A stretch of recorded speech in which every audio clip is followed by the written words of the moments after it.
The barn had been empty for at least 2 seasons, maybe 3.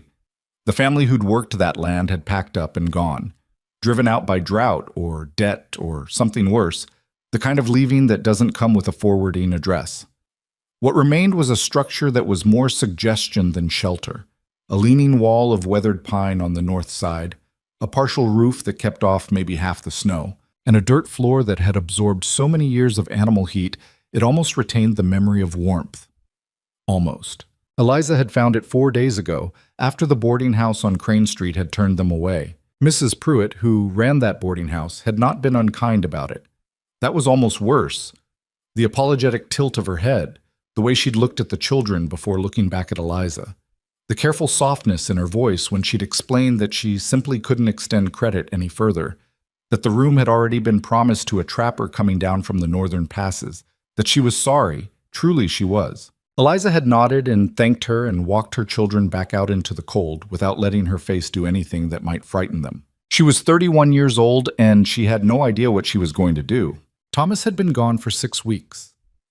6 weeks since the foreman at the Ridgeline mine had come to the door of their rented room with his hat in his hands and a look on his face that Eliza recognized immediately, the look that men wear when they're carrying news that can't be softened no matter how careful they are with the words. A tunnel collapse. 17 men, no survivors. We're sorry for your loss, Mrs. Hartwell. We'll have his final wages sent over. The final wages had covered 2 weeks of rent and a small amount of food. After that, Eliza had sold Thomas's tools, his spare coat, and the pocket watch his father had left him, the one he'd carried every day since they'd crossed into the territory 3 years ago, full of plans and certainty. She'd sold it to a pawnbroker on Market Street who'd turned it over in his hands, inspected the casing, and offered her 60 cents. She'd taken it without argument. That had bought them another week. Now there was nothing left to sell, and winter had arrived, and she was sitting in an abandoned barn with her children, telling herself she was not going to cry. Clara was 9. She'd always been the practical one, a child who seemed to have been born already carrying a small amount of adult gravity in her chest, a quality that had made Thomas laugh and shake his head. She's going to be a judge someday, he used to say, or a general. Right now, Clara sat with her back against the wall, her knees pulled up to her chest, watching her mother with an expression that was trying to be calm but kept slipping around the edges. She was hungry. She hadn't said so since yesterday morning, which was how Eliza knew how hungry she was. Owen was 6, and he operated differently. He said everything he felt immediately, without filter. He'd been asking about food since before sunrise. "When are we eating, Mama? My stomach hurts, Mama. Are we going to starve, Mama?" That last one had come out in the same tone as the others, flat and curious, the way a 6-year-old asks questions about mortality, not with fear, just with a genuine need for information. Eliza had told him no. They were not going to starve. She'd said it with enough certainty that he'd accepted it, tucked himself against Clara's side, and fallen asleep around midday. The baby, Hannah, 8 months old, had barely made a sound in 2 days. She'd nursed badly in the last week, and Eliza's milk had thinned from her own hunger, and she knew, in the rational part of her mind, that she kept locked away from the part that was trying to hold everything together, that this was becoming dangerous. Hannah's eyes tracked her when she moved. The baby wasn't gone, but she was fading in a way that made Eliza's chest feel like it was being slowly compressed by something enormous. She was heating water over a small fire she'd made from broken boards she'd pried loose from the barn floor. Not for tea. She had no tea. Just for the warmth of it in their stomachs. There was a handful of oats in the bottom of her sack, enough for a thin porridge that would do almost nothing, but it was something, and something was what she had. She was stirring the pot with a stick when she heard the horse, Achan. She heard it before she saw it. The particular cadence of a large horse moving at a walk, picking its way carefully over frozen ground. Not in a hurry. That was the first thing she noticed. Whatever was coming wasn't running toward her, or away from anything. It was just moving, steady and deliberate, in the direction of the barn. Eliza stood up slowly. She positioned herself between the sound and her children without really deciding to do it. Just found herself there, the stick still in her hand, her heart going faster than she wanted it to. The man who appeared in the gap where the barn door had once hung was big. That was the first impression, and it held up as he dismounted, broad through the shoulders, over 6 feet, wearing a coat that had seen hard use and a hat pushed back on his head in a way that suggested he wasn't trying to look at anything in particular. He had a few days of beard going gray at the jaw. His eyes, when he saw her, went still. Not surprised exactly, more like a man who's found something unexpected and is deciding what to make of it. He looked at the fire. He looked at the children. He looked at the pot on the fire. Then he looked back at Eliza. She tightened her grip on the stick and said nothing. "You're on my land," he said. His voice was flat, not aggressive, just information. "I didn't know," Eliza said. "We'll go." He didn't move. Where? She didn't have an answer to that, and he seemed to know it because he didn't wait for one. He looked around the barn slowly, taking in the situation with the kind of unhurried thoroughness that irritated her even as she recognized there was nothing threatening in it. He was just looking. "How long you been here?" he asked. 4 days? He looked at the baby in her arms. Hannah had turned her head toward the sound of his voice, which was something, a small, involuntary reflex of curiosity from a child who'd been very quiet for too long. "That one's sick?" he asked. "She's hungry," Eliza said. The words came out steadier than she expected. He looked at the pot again. Then he looked at Eliza for a long moment, the kind of look that was trying to work something out. "My name's Calloway," he said. "Rhett Calloway. I run the ranch about 2 miles east of here." She knew the name. Everyone in Red Creek knew the name. Rhett Calloway had built the largest cattle operation in the territory from a single herd he'd driven up from Texas 12 years ago. He employed 30 men, owned water rights on 2 rivers, and was said to have bought out 3 neighboring ranches in the last decade when their owners couldn't keep up with the winters. The town's opinion of him was complicated in the way that opinions about powerful men always are. Respect tangled up with resentment, admiration with suspicion. Some people said he was fair, some people said he was ruthless. Almost everyone agreed he was not a man who got involved in other people's problems. "Eliza Hartwell," she said, because he'd given his name and it seemed right to give hers. He nodded. He looked at the children again, and something moved across his face. Not pity, not quite. Something more complicated than pity. "You got family somewhere?" he asked. "Anyone who can come get you?" "No." "Husband?" She held his eyes. "He died 6 weeks ago. Mine collapse." Calloway was quiet for a moment. "Ridgeline?" "Yes." He took his hat off, looked at it for a second, put it back on. It was such a small human gesture, the kind of thing a person does when they don't know what to do with their hands, that it caught her off guard. "It's going to get down to 20 below tonight," he said. "Maybe colder." "I know." "You can't stay here." "I'm aware of that." The edge in her voice came out before she could smooth it back down, and she didn't particularly try to. She was tired and frightened, and she did not need a man she didn't know explaining the cold to her. He absorbed it without flinching. "I've got a bunkhouse," he said. "It's heated. Got a room off the back that's separate from the hands' quarters. You and the children could use it until you figure out what's next." She stared at him.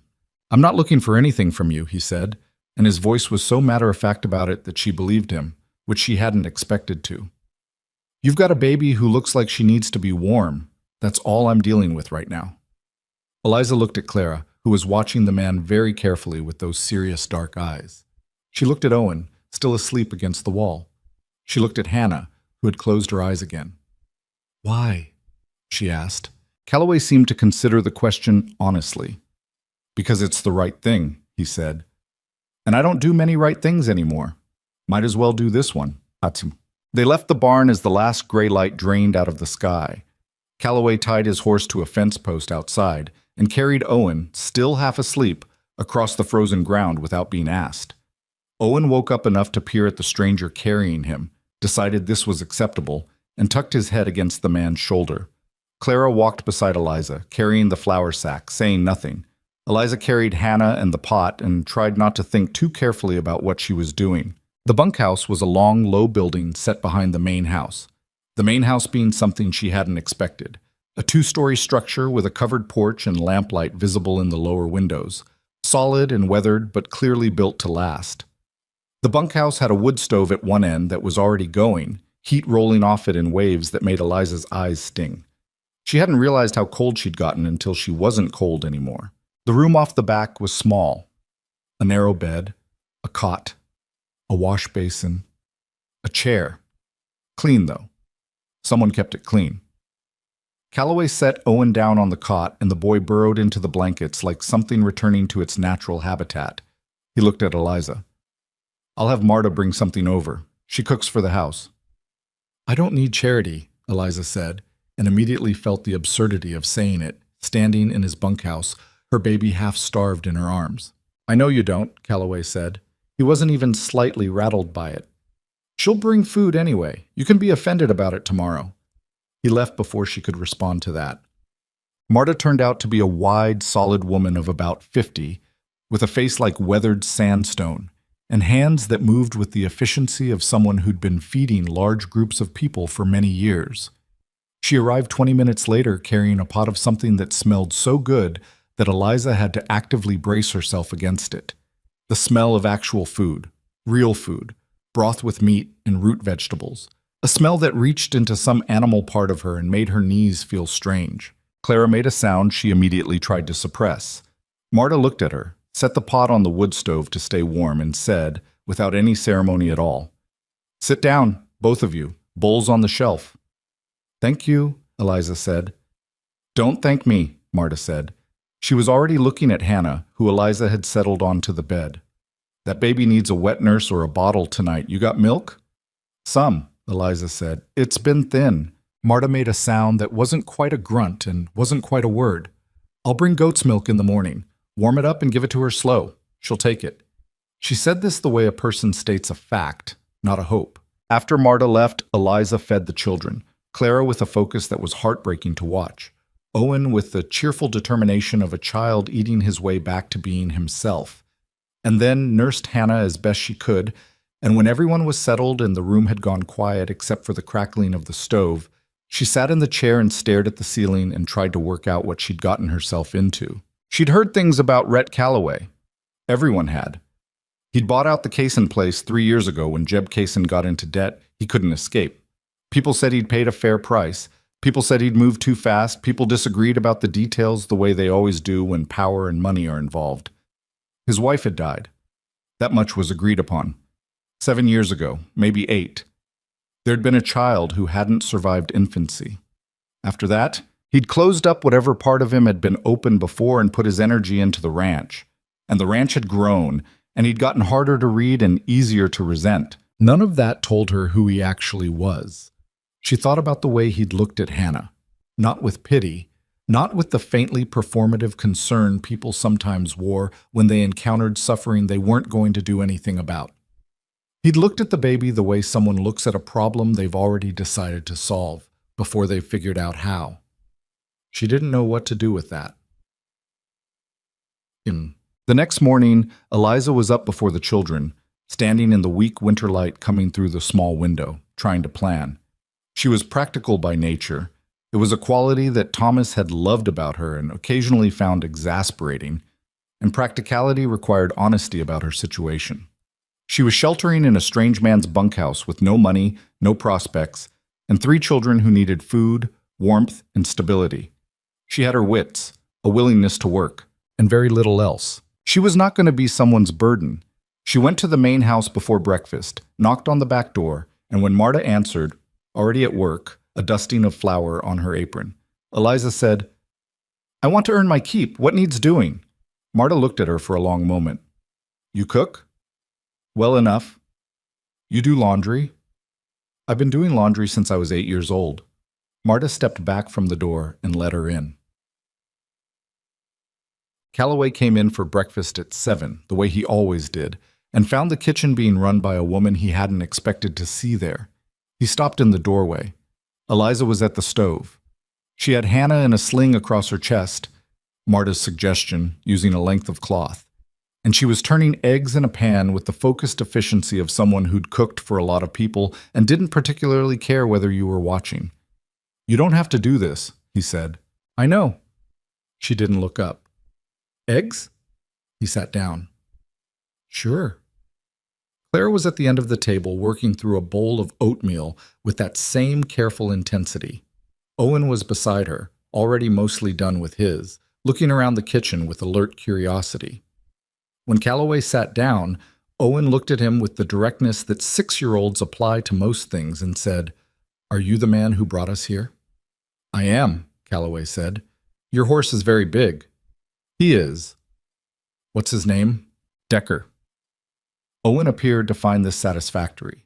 He went back to his oatmeal. Calloway accepted the plate Eliza set in front of him and ate without speaking for a while.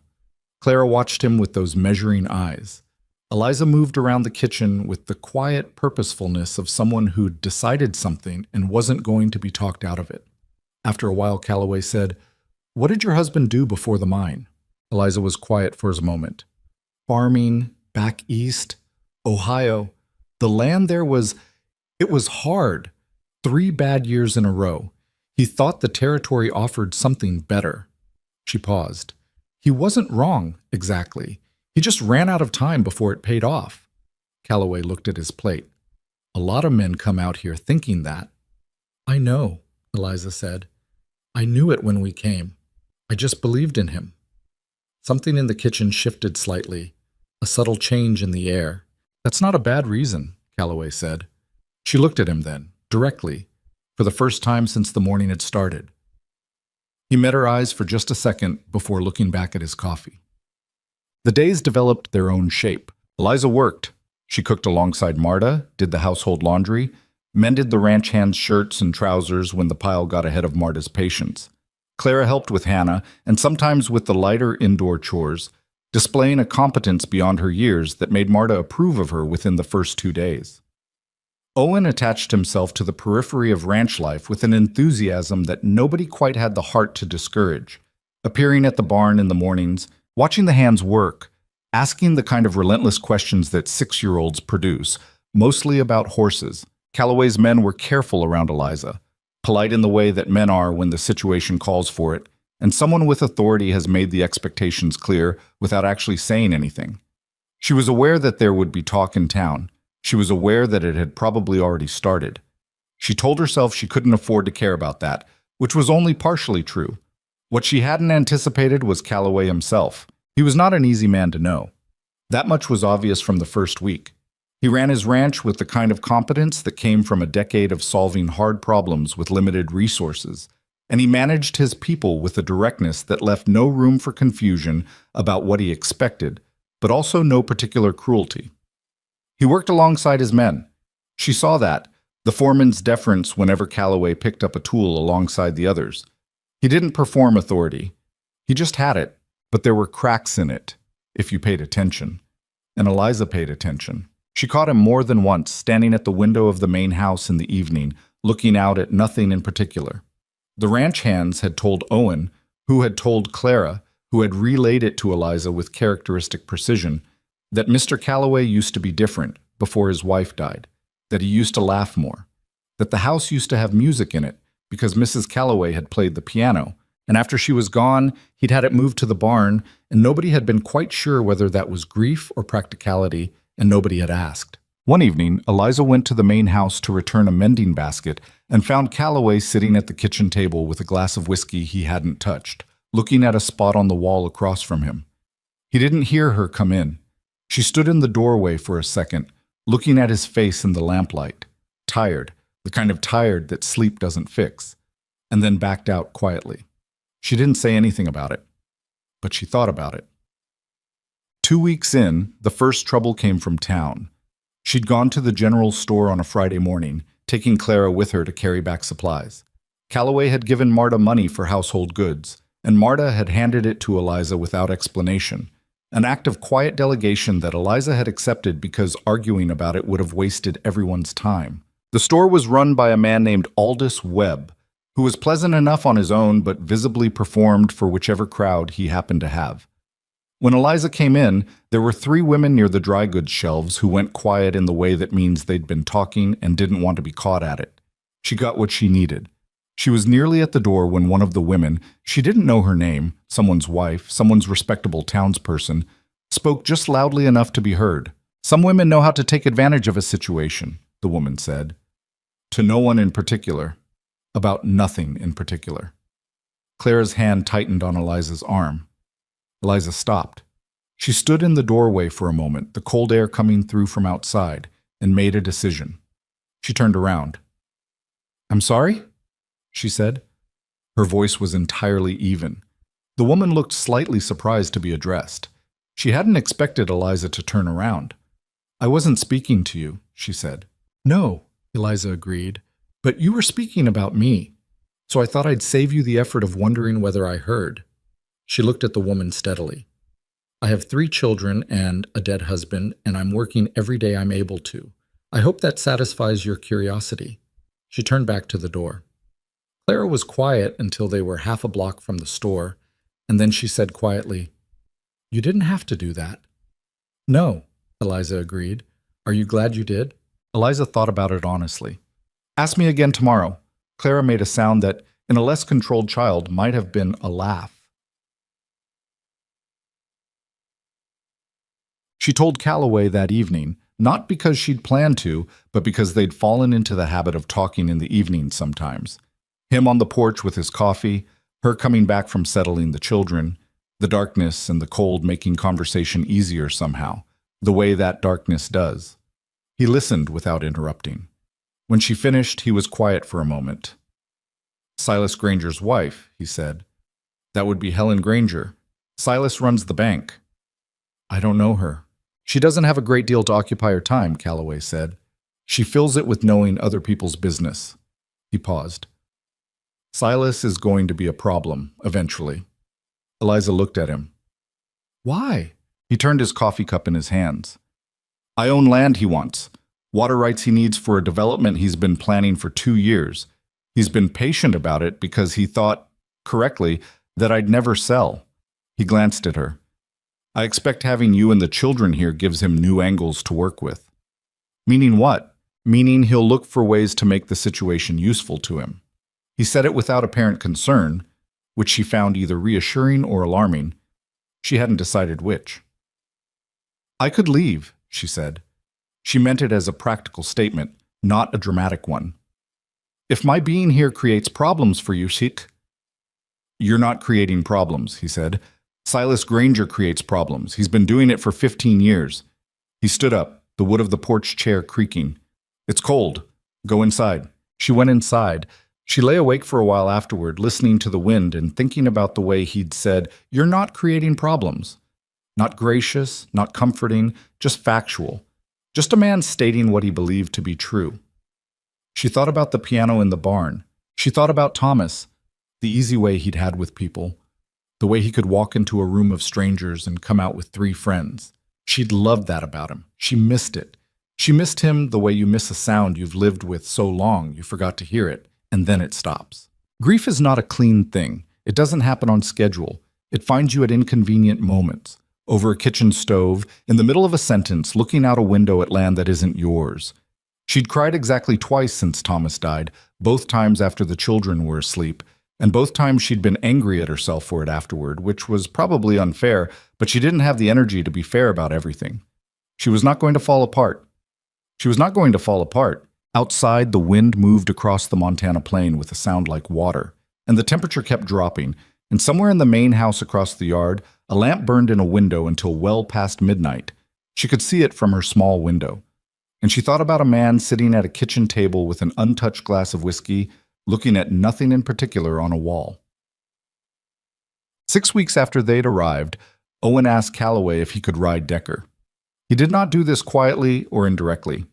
He walked up to Calloway while the man was talking to his foreman, waited with visible impatience for the conversation to pause, and then said, "Mr. Calloway, sir, I would very much like to ride your horse."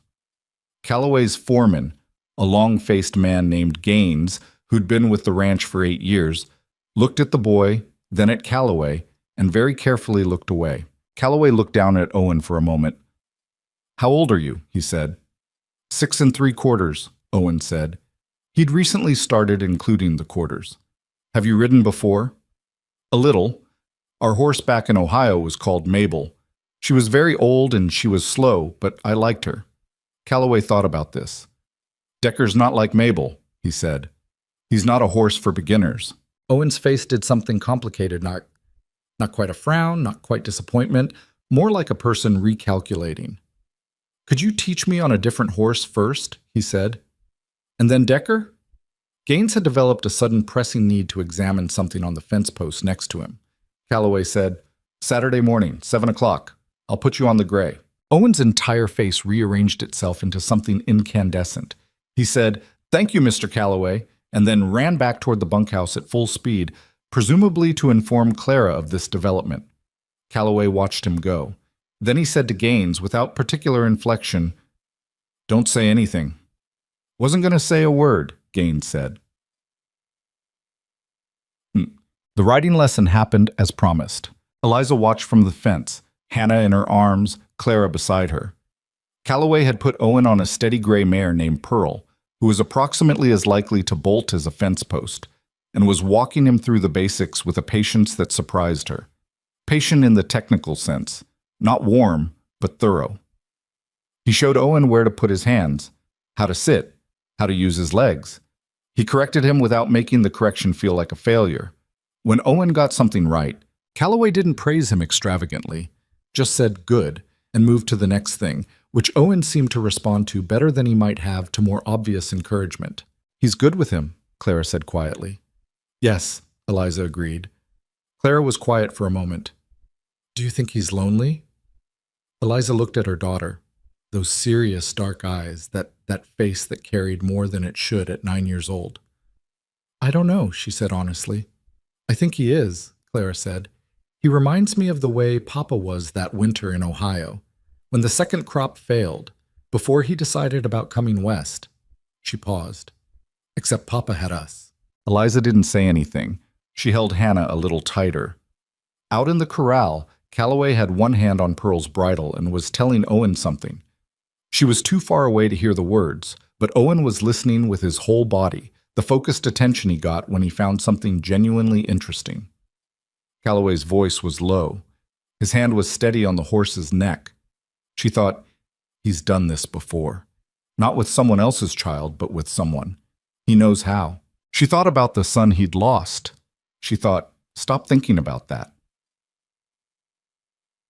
Winter dug in hard that year, harder than anyone in Red Creek had anticipated. 3 feet of snow fell in January, then another 2 in February. The rivers froze solid. 2 of the smaller ranches to the north lost a quarter of their cattle. The road into town was passable only in the mornings, before the drifts reformed. At the Calloway Ranch, they managed. The cattle operation was large enough to absorb losses that would have broken smaller outfits, and Calloway had been doing this long enough to know what a bad winter required. Additional feed stores, horses rotated through the barn in shifts, hands working extended hours with extra pay. It was hard, sustained work, and it pulled everyone on the ranch into its rhythm. Eliza worked harder than she'd let herself think she could. She and Marta kept the household running, food for 15 men 3 times a day, warmth maintained, the endless supply of hot coffee that kept the hands functional during the long cold hours. She'd never cooked at this scale before, but she learned quickly, and Marta turned out to be a pragmatic teacher who appreciated competence more than deference. Clara took over the schooling she'd been giving herself from a worn reader she'd had since Ohio, and began teaching Owen from it in the evenings, a project that Owen engaged with selectively, enthusiastically for numbers, and with open suspicion for spelling. Hannah started sitting up on her own. The goat's milk had helped her through the first difficult weeks, and now she was gaining weight and making noise again, ordinary baby noise, the kind that filled up the rooms of the bunkhouse with something that felt increasingly like life. Calloway saw the children every morning at breakfast and sometimes in the evenings, and Eliza watched him figure out, slowly and without appearing to think too hard about it, how to be around them. He was not naturally demonstrative. That was plain. He didn't make unnecessary gestures. He didn't speak to them the way adults sometimes speak to children, in a register of exaggerated warmth that children see through immediately. He spoke to them the way he spoke to everyone else, directly, without much decoration. Owen loved this. Owen would talk at length about horses, or about the snow, or about a rabbit he'd seen near the fence, and Calloway would listen and sometimes ask a question that was so clearly genuine, not a performance of interest but actual curiosity, that Owen would stop mid-sentence to think about how to answer it properly. Clara was slower to open up, but that wasn't surprising. Clara had always been slower to open up. She watched first. She decided later. The night she asked Calloway if she could borrow a book from his study was the night Eliza understood that her daughter had made a decision. Calloway had looked at her with something she could only call respect, not the adult-to-child version, the real kind, and said, "What do you like to read?" "Anything that isn't simplified," Clara said. He'd almost smiled. "Come look." Eliza had stood in the hallway and listened to her 9-year-old daughter and a 50-year-old rancher discuss the merits of different books with the particular seriousness of two people who both take reading seriously, and felt something shift inside her chest that she didn't immediately have a name for. It was on a Wednesday evening in late February, about 2 months after they'd arrived, that Calloway said something that stopped her mid-motion. She'd been clearing the table after the evening meal. The hands ate in the bunkhouse, but Calloway had fallen into the habit of eating at the main house kitchen table, which meant Eliza and sometimes the children were there. And he'd been quiet for a while, in that particular way he had when he was working something out. Then he said, "This house hasn't felt like a house in a long time." She stopped with a plate in her hand. He wasn't looking at her. He was looking at the middle distance above the table, the way he did when he said things he'd been keeping to himself. "I mean that as a fact," he said, "not a complaint. I don't know how to—" He stopped. Started again. "I've been good at running a ranch. I've been considerably less good at the rest of it." Eliza set the plate down carefully. "What's the rest of it?" He looked at her then. His eyes were tired in that deep way she'd come to recognize. Not sleepiness, but the accumulated weight of years of being alone with his own thoughts. "Being a person," he said, "not just an operation." She didn't know what to say to that. She stood there looking at him, and he looked back at her, and the lamp between them made the kitchen small and close. "You're doing all right," she said, finally. It came out quieter than she'd intended. He looked at her for another moment. Then he picked up his coffee cup and looked away. "Get some rest," he said. "Marta says the new milk cow's coming tomorrow, and she's going to need help in the morning." Eliza picked up the plate and finished clearing the table. She went back to the bunkhouse and sat in the chair for a long time, not doing anything in particular, just sitting in the dark while the children slept and the stove clicked and settled, and thinking about the way a man can carry grief like a stone in his chest for 7 years, so long that he forgets it's not supposed to be there, forgets there's a version of himself that walked lighter. She wasn't going to fix that. It wasn't her job to fix that. She was very clear about that, but she couldn't stop thinking about it. Outside, the Montana winter held everything in its grip. The sky full of stars so cold and distant they looked like chips of ice. And somewhere across the yard, a lamp burned in a window longer than necessary, as if the person inside it wasn't quite ready to let the day end. The milk cow arrived on a Thursday morning and turned out to be considerably more trouble than anyone had advertised. Her name, according to the man who'd sold her, was Bess. What he hadn't mentioned was that Bess had strong opinions about strangers, about cold weather, and about the particular smell of the Calloway barn, which she expressed by refusing to enter it for the better part of an hour, while 3 ranch hands stood around her in various configurations of ineffectual persuasion. Gaines tried leading her from the front. A hand named Burke tried pushing from behind. Another man whose name Eliza hadn't learned yet tried standing to the side, making what he apparently believed were calming noises. Bess was not calmed. Marta stood in the barn doorway with her arms crossed, watching this with the expression of a woman who had seen too much of the world to be surprised by any of it. "She needs a woman," Marta said, to no one in particular. Eliza handed Hannah to Clara and walked over to the cow. She put her hand on the animal's neck, not grabbing, just resting it there, and spoke quietly for a moment. Nothing remarkable, just the kind of low, unhurried talk that works on animals and small children, and sometimes on adults, if you catch them at the right moment. Bess turned her head and looked at Eliza with one enormous brown eye. Then she walked into the barn. The 3 ranch hands watched this happen. Burke said, "Well." Gaines glanced at the barn door where Calloway had appeared at some point during the proceedings, leaning against the frame with his coffee. He said nothing, but he watched Eliza follow the cow inside, and something in his face did something that Gaines decided he hadn't noticed. Marta said, "All right, somebody go do something useful," and the men dispersed. That was how February ended. March came in with a few days of false warmth that fooled nobody who'd lived through a Montana winter before. A brief softening of the air that the old hands recognized immediately as the kind of trick that gets people killed when they stop taking precautions. Calloway kept the extra feed out. He kept the horses rotating. He told Gaines to have the men watch the cattle on the north pasture more carefully, because that was where the cold hit worst when it came back. It came back. Hard, for 3 days, then broke again, and this time the break held.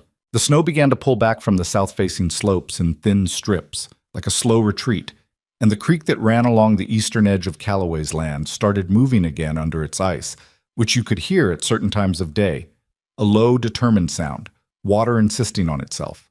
Owen heard it one morning and ran to tell Clara, and Clara told him it was called the thaw, and Owen said he knew that, which was not entirely accurate, but Clara let it go.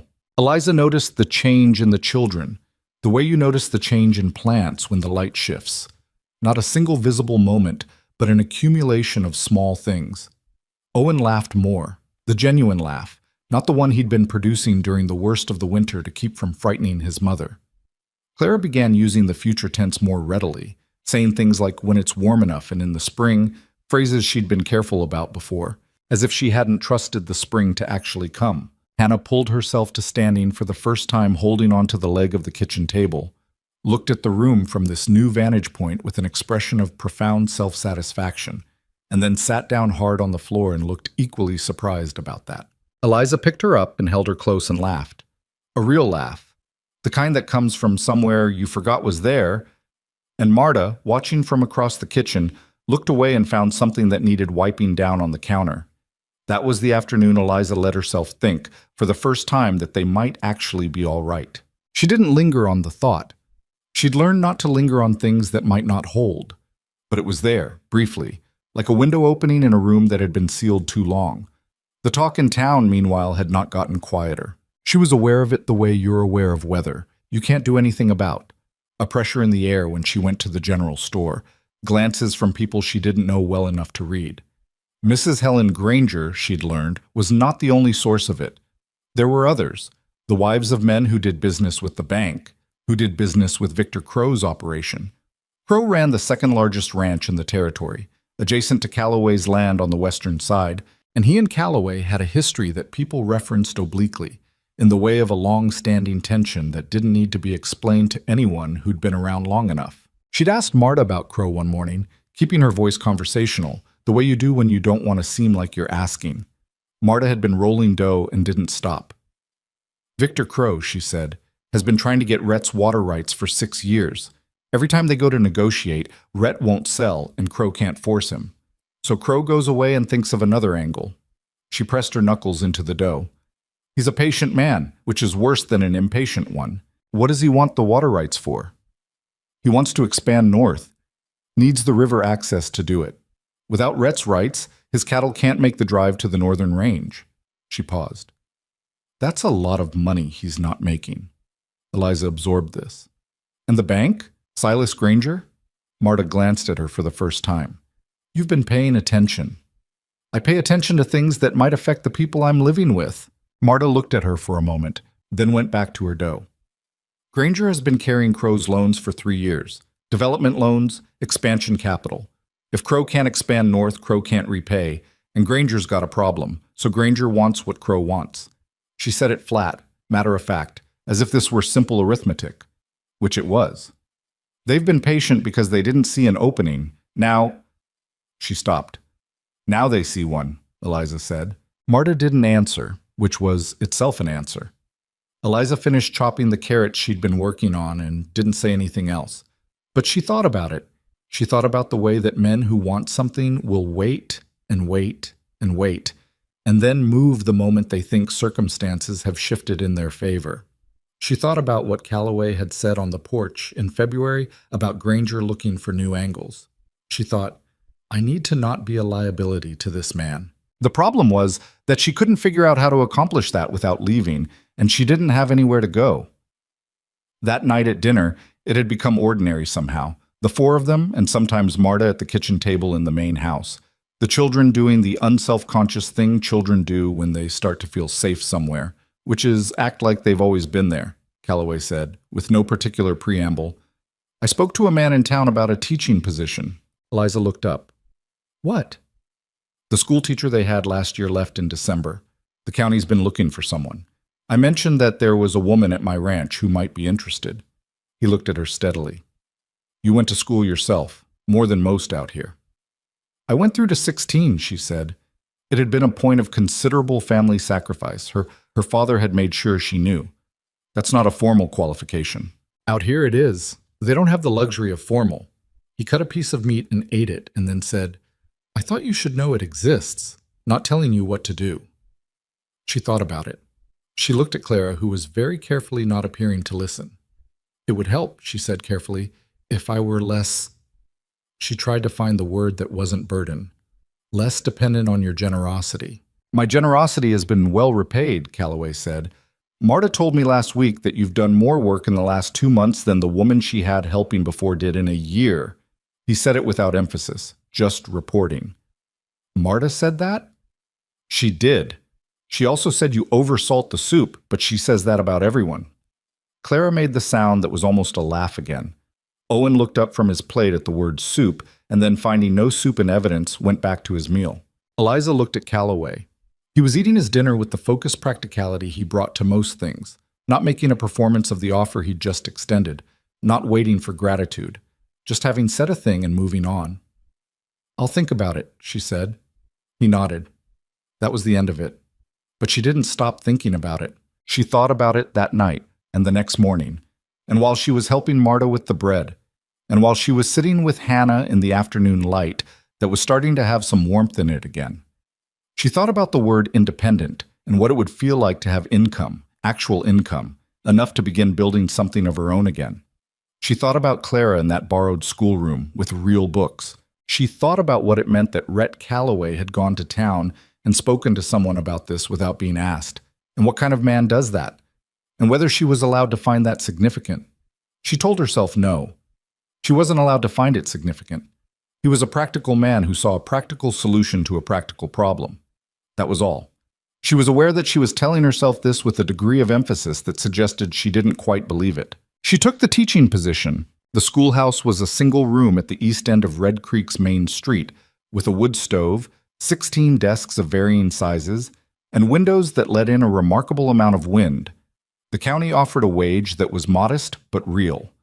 She started on a Monday in late March, with Clara and Owen in the front row and 12 other children ranging from 5 to 13 arranged behind them, looking at her with the wary curiosity that children reserve for new authority figures. She'd been nervous in the morning.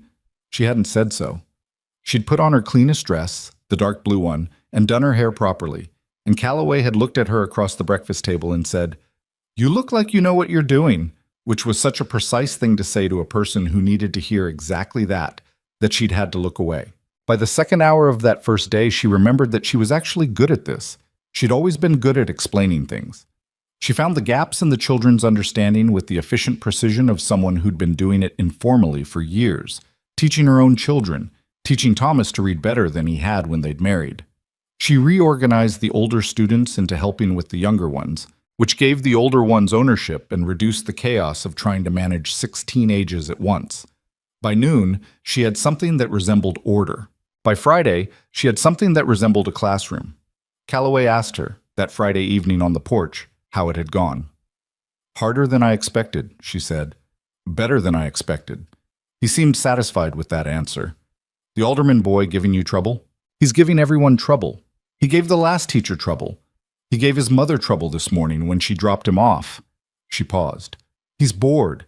He already knows more than I'm teaching his age group. I'm going to move him up." Calloway thought about that. "His father won't like it." "His father's an idiot," she said, and then stopped because she'd said it without thinking, and it wasn't the kind of thing she typically said out loud. Calloway looked at her for a moment. Then he said, "No, he is. The boy takes after his grandfather, who was a decent man. He'll be fine." She looked at him. "You know every family in this county. I've been here 12 years. You learn." He was quiet for a moment. "I didn't, at first.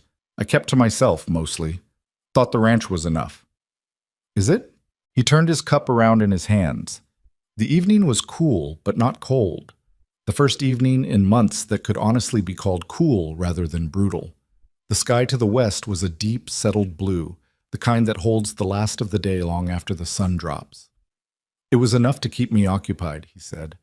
That's different from being enough. She didn't say anything to that. Sometimes the right response to a thing is just to let it be said. They sat there a while, him with his coffee, her with the silence, and the spring evening settled in around them with no particular drama, just the ordinary sound of wind in the grass and somewhere the creek moving faster, now that it was properly free of ice, pushing toward whatever came next. It was around this time that Owen started calling him Mr. Rhett. It wasn't deliberate. It didn't seem to be anyway.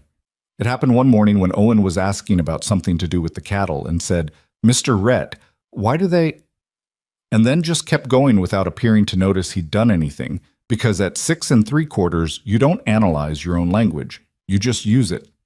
Eliza noticed. She watched to see how Calloway would react. He answered Owen's question about the cattle. He didn't correct the name. He didn't make anything of it. He just called the boy Owen, the way he always had, and moved on. Clara took longer. Clara took almost until April. What pushed her over was a Thursday afternoon when Eliza had stayed late at the school to work with 2 students who were falling behind on their numbers, and Calloway, who had come into town for a meeting at the land office, happened to find Clara and Owen waiting outside the schoolhouse. Owen getting bored and beginning to range dangerously in the direction of a puddle, Clara keeping one eye on him with the steady vigilance of a child who's been doing it a long time. He'd said, apparently, "You want to ride back?" And Clara had looked at him with those measuring eyes and said, "Yes, please." And they'd ridden back together, Owen in front of Calloway on Decker, Clara on Pearl, who she'd learned to handle with an ease that had surprised everyone, including herself. When Eliza came home that evening, Owen immediately told her about this at considerable length. Clara said nothing about it at all, which was how Eliza knew it had mattered.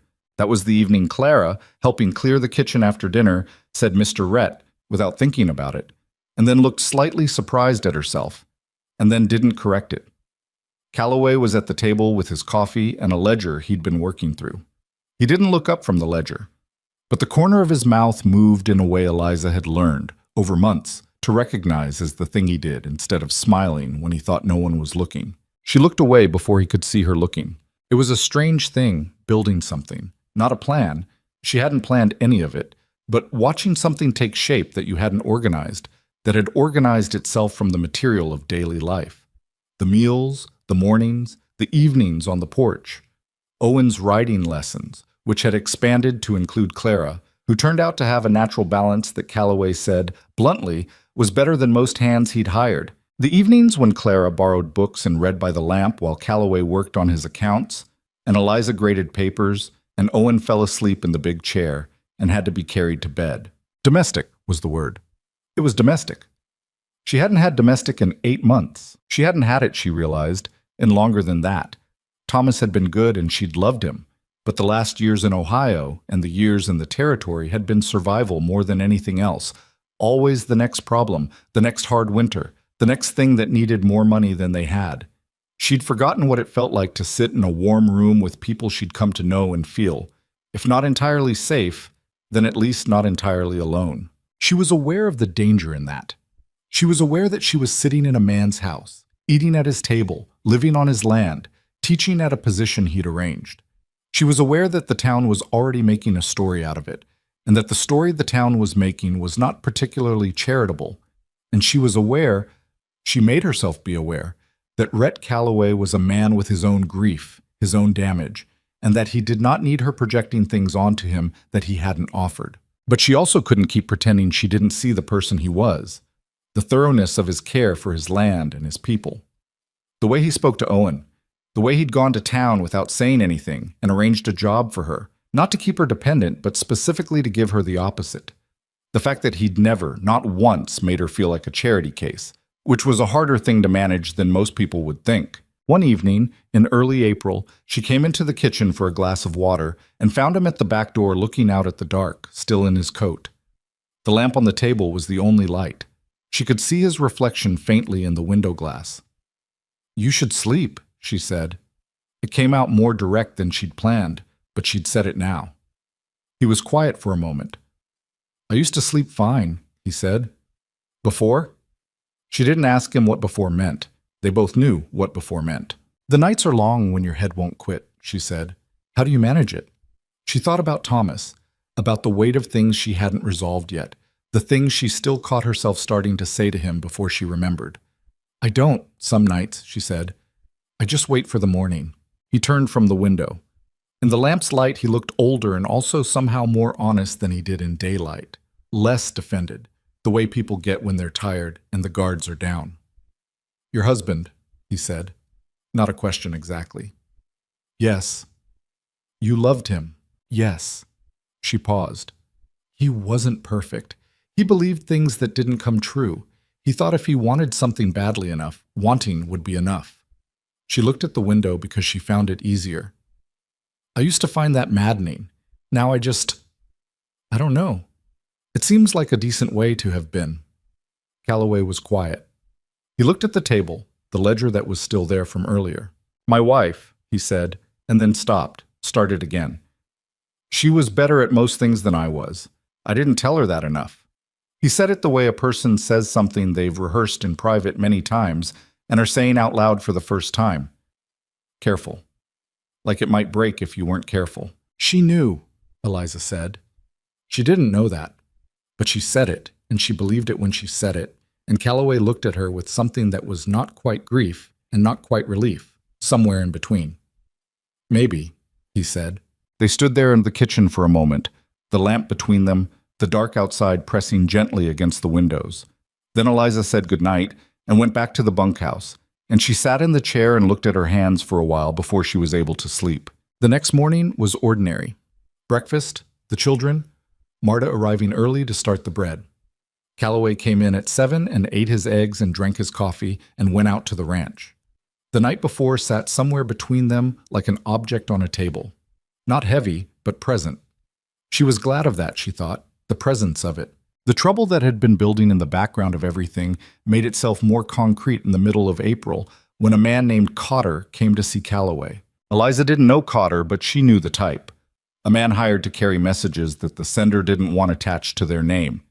He arrived at the ranch on a Tuesday afternoon, spoke to Calloway privately in the study, and left within 20 minutes.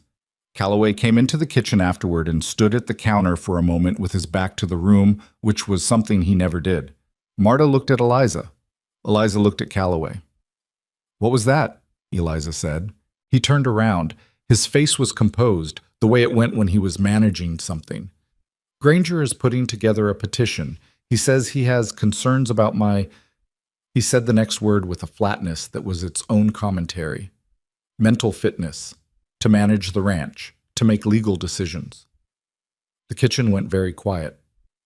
On what grounds? Eliza said. On the grounds that I've allowed a widow woman and 3 children to live on my property for 3 months, which he's characterizing as evidence of another flat pause. Irrationality, poor judgment, possibly something more. Marta's hands had gone still on the counter. Clara, who had come in for a book and was in the doorway, stood absolutely still. He can't do that, Eliza said. She heard the word come out more sharply than she'd intended. He's going to try, Calloway said. He wasn't alarmed exactly. She'd come to understand that he processed threats the way he processed bad weather, not with denial, not with panic, but with a kind of cold, systematic assessment of what the problem required. Crow is behind it. He always is. Granger's the mechanism. He's been waiting for something he could use, and apparently, he looked at her, not with accusation, just with the directness he applied to all facts. He's decided this is it. Eliza held his eyes. I should leave, she said. No. He said it immediately, without deliberation, which surprised her into silence. Rhett. She used his name for the first time without the mister, without thinking about it. If my being here is what they're using, then leaving won't stop them, he said. They'll use something else. They've been looking for an angle for 6 years. If you go, they find another. He reached for his coffee cup, seemed to remember it was empty, set it down. I'm not running them off my land by retreating. That's not how this works. She looked at him.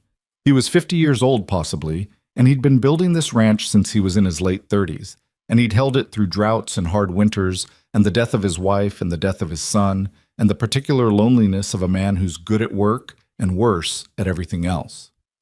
He was not a person who folded when someone applied pressure. She found that she was not surprised by this. She was something else, something she didn't examine too closely. "All right," she said. "Then what do we do?" He looked at her for a moment. Though we had registered, she could see it. And then he said, "We find out exactly what he's planning, and we get ahead of it." Clara, in the doorway, had been listening with her whole body. When Eliza looked at her, she didn't pretend she hadn't been. "What do you need?" Clara said. Calloway looked at the 9-year-old standing in his kitchen doorway, composed and direct and clearly prepared to be useful. "I'll let you know," he said. He said it seriously, not condescendingly, as if she'd asked a legitimate question and deserved a legitimate answer. Clara nodded and went to find her book. Marta waited until the door closed behind her and then said, without looking up from the bread she'd resumed working, "That man, Cotter, works for the post office. Anybody who wants to know what letters are moving between Granger and the county courthouse just needs to know the right questions to ask." Calloway said, "Marta." "I'm just saying," she said. He looked at her. Something moved across his face that might have been, in another man, affection. "I'll look into it," he said. That night, Eliza lay on her bed in the bunkhouse with Hannah asleep against her side and Owen making the small, effortless sounds of a child who sleeps like he does everything else. Completely. And she stared at the ceiling and felt the situation arrange itself around her in a way that she couldn't quite name. She had come here with nothing and no plan and no right to expect anything from anyone. She had come here to survive the winter, to get her children through to spring. That was all she dared to want. And now she was lying in a room that had started to feel like hers, in a home that had started to feel like a home, connected to a man she hadn't expected and a life she hadn't planned. And men with money and patience were preparing to burn it down because they wanted the river. She was angry about that. More angry than she'd expected, and the anger sat in her chest solid and specific, not directed at herself the way fear tends to be, but outward, at Silas Granger's patient maneuvering and Victor Crow's long calculation, at the way men with resources and time will wait for the vulnerable moment of people who've built something real. She was not going to let that happen. She didn't have a plan yet, but she'd started planning things without plans before, and she knew that the first step was deciding you weren't going to let something happen. The rest came after. Outside, the spring night was mild enough now that she could hear the creek clearly through the wall of the bunkhouse, moving fast over the rocks in the dark, insisting on its direction, going the way it needed to go regardless of what was in its path, the way water does when it finally gets itself free. She listened to it for a while, and then she closed her eyes, and she slept. The letter arrived on a Wednesday. Calloway brought it in from the post himself, which he didn't usually do. Gaines typically handled the ranch's correspondence, and he set it on the kitchen table without opening it and stood there looking at it for a moment before Eliza noticed him. She noticed the way he was standing before she noticed the letter. He had the stillness of a man who's just been handed something he'd been expecting and finds, now that it's arrived, that expecting it doesn't make it better. "What is it?" she said. He picked it up and opened it with the bluntness of someone who doesn't see any advantage in delay. He read it. Then he set it down on the table and turned it so she could see. It was from a law office in the county seat, a firm she didn't know the name of, but the language was formal and specific and clear. Silas Granger and a co-petitioner, Victor Crow, listed second, which told her something about who was running this and who was providing the money, had filed a formal petition with the territorial court requesting a competency hearing for one Rhett Calloway on grounds of demonstrated impaired judgment and mental unfitness to manage the Calloway Ranch holdings, including land, water rights, and livestock operations therein. The hearing was scheduled for 6 weeks out. She read it twice. She set it down. 6 weeks, she said. 6 weeks. She looked at him. He looked back at her with that flat, assessing stillness. Not shock, not panic, the expression of a man calculating what a problem will cost to solve. But underneath it, something else. Something she recognized because she'd seen it in her own face in the mirror during the worst weeks of last winter. The particular exhaustion of a person who has worked very hard to build something and is now watching someone try to dismantle it for reasons that have nothing to do with them. "They move faster than I expected," he said. "What changed?" He was quiet for a moment. "Cotter, he works for the post office. I think they found out we'd been asking questions. He looked at the window. They decided to go before we could get ahead of them. Marta had come in from the back while they were talking, heard enough, read the letter over Eliza's shoulder, and said nothing for a full 30 seconds, which was unusual for Marta.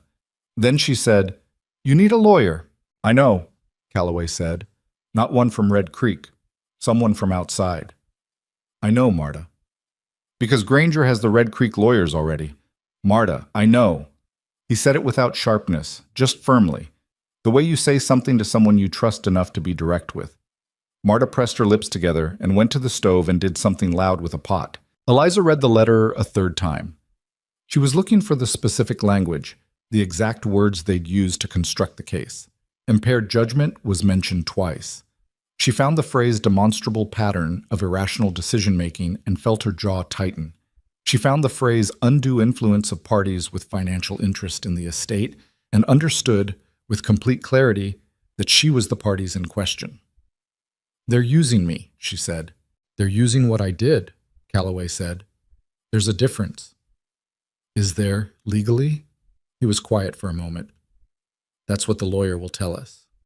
She folded the letter and set it on the table and stood there with her hands flat on the surface, looking at nothing in particular, thinking. 6 weeks was not much time, but it was time, and she'd done more with less. "Tell me what you need," she said. He looked at her. "Eliza, tell me what you need," she said again, steadier. He looked at her for a long moment. Something moved through his eyes, not quite surprise, not exactly. Something more like recognition. "I need to understand exactly what they have," he said. "What witnesses they're planning to call, what evidence they've constructed. A competency challenge requires testimony, not just documents. Somebody has to stand up and say they believe I'm unfit." He paused. "I want to know who." "Cotter," Eliza said. "Cotter's a messenger. He does what he's paid to do. He's not the witness they'll put in front of a judge." He thought for a moment. "It'll be someone local, someone with standing in the community, someone whose testimony would carry weight." They both thought about that in silence. Then Eliza said, "Webb?" Calloway looked at her. "Aldous Webb. The store. He hears everything that comes through that store. He's careful about which way the wind is blowing before he says anything." She paused. "He's also been extended credit by Granger's bank. I heard him talking about it last month with a man from the hardware store." Calloway was quiet for a moment. Then he said, "That's useful. It's a place to start." Gaines came to the house that evening, called in by Calloway, and the three of them sat at the kitchen table while the children were settled for the night, and Marta moved around the edges of the room with the focused irrelevance of someone who is absolutely paying attention. Gaines had been with the ranch 8 years and had the kind of loyalty that doesn't need to be tested because it's never been in question. But he also had the honest pragmatism of a man who'd seen enough of the territory to know that loyalty doesn't win legal hearings. "Who do we have?" Calloway said, meaning who would testify for him. Gaines thought about it. "The men, obviously. All of them.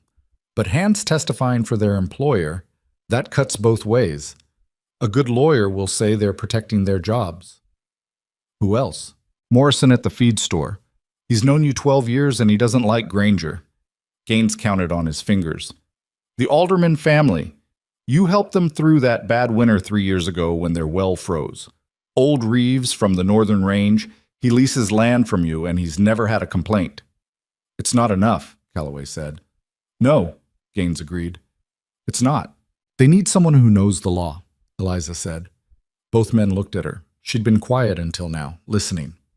Not just character witnesses.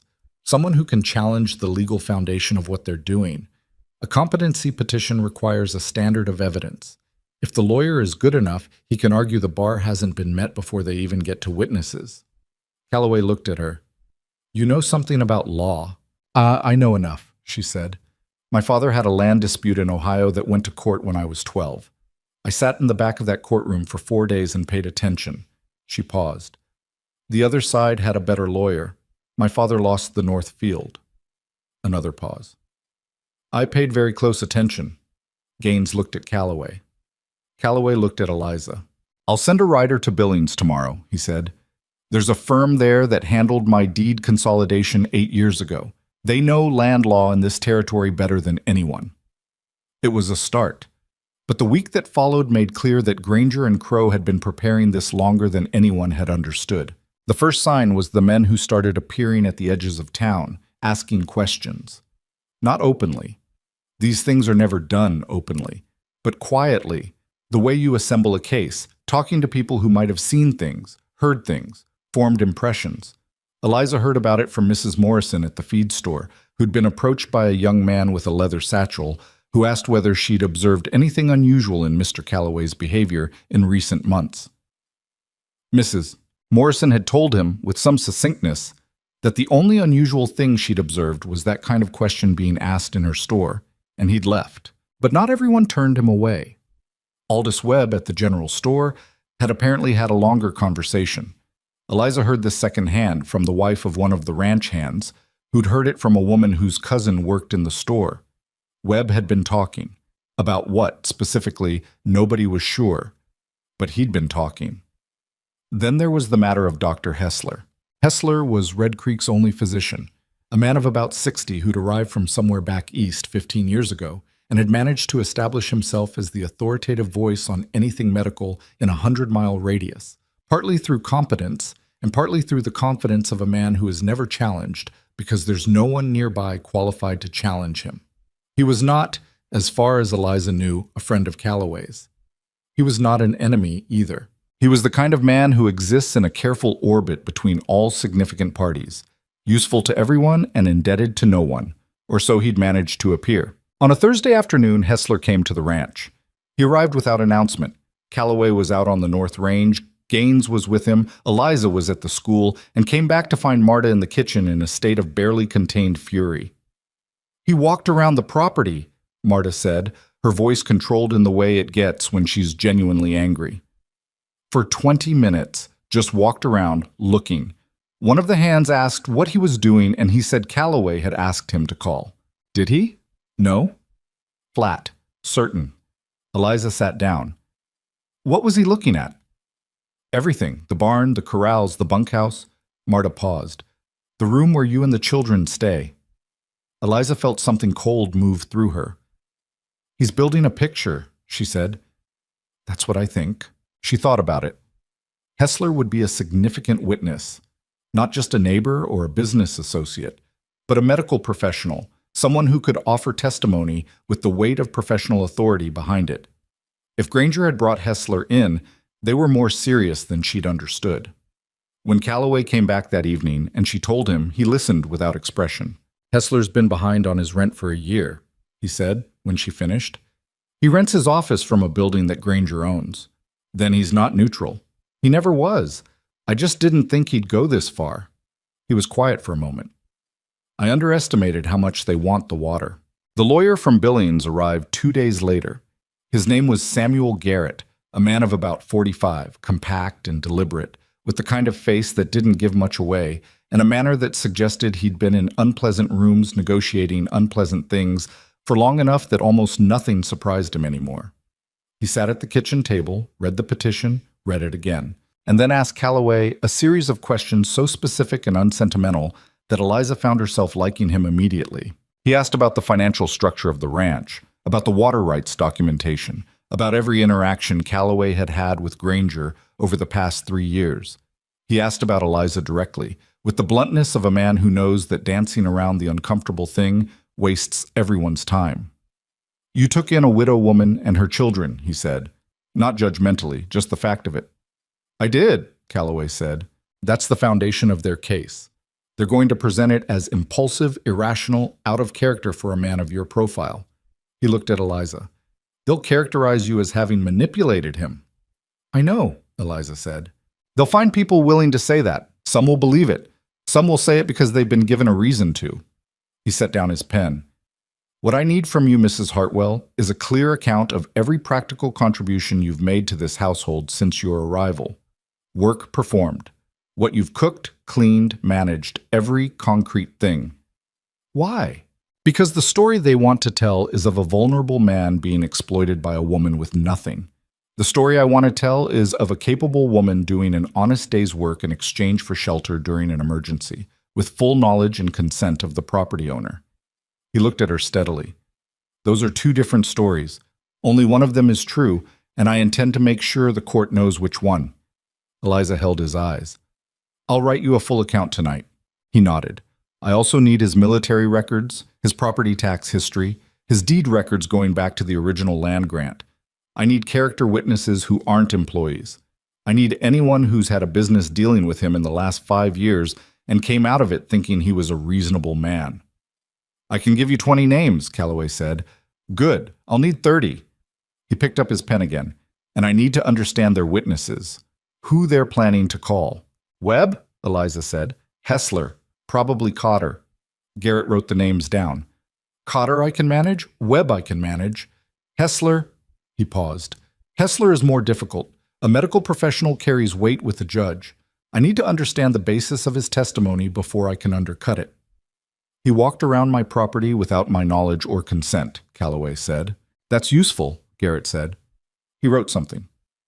Anything observed without the subject's knowledge is ethically questionable testimony. I can argue that to the judge's discomfort. He looked up. But I'd rather have something better. What they got, 3 days later, was something better. And worse, in a different way. It was Gaines who found it, sorting through a stack of papers that had been sitting on Calloway's desk waiting to be filed.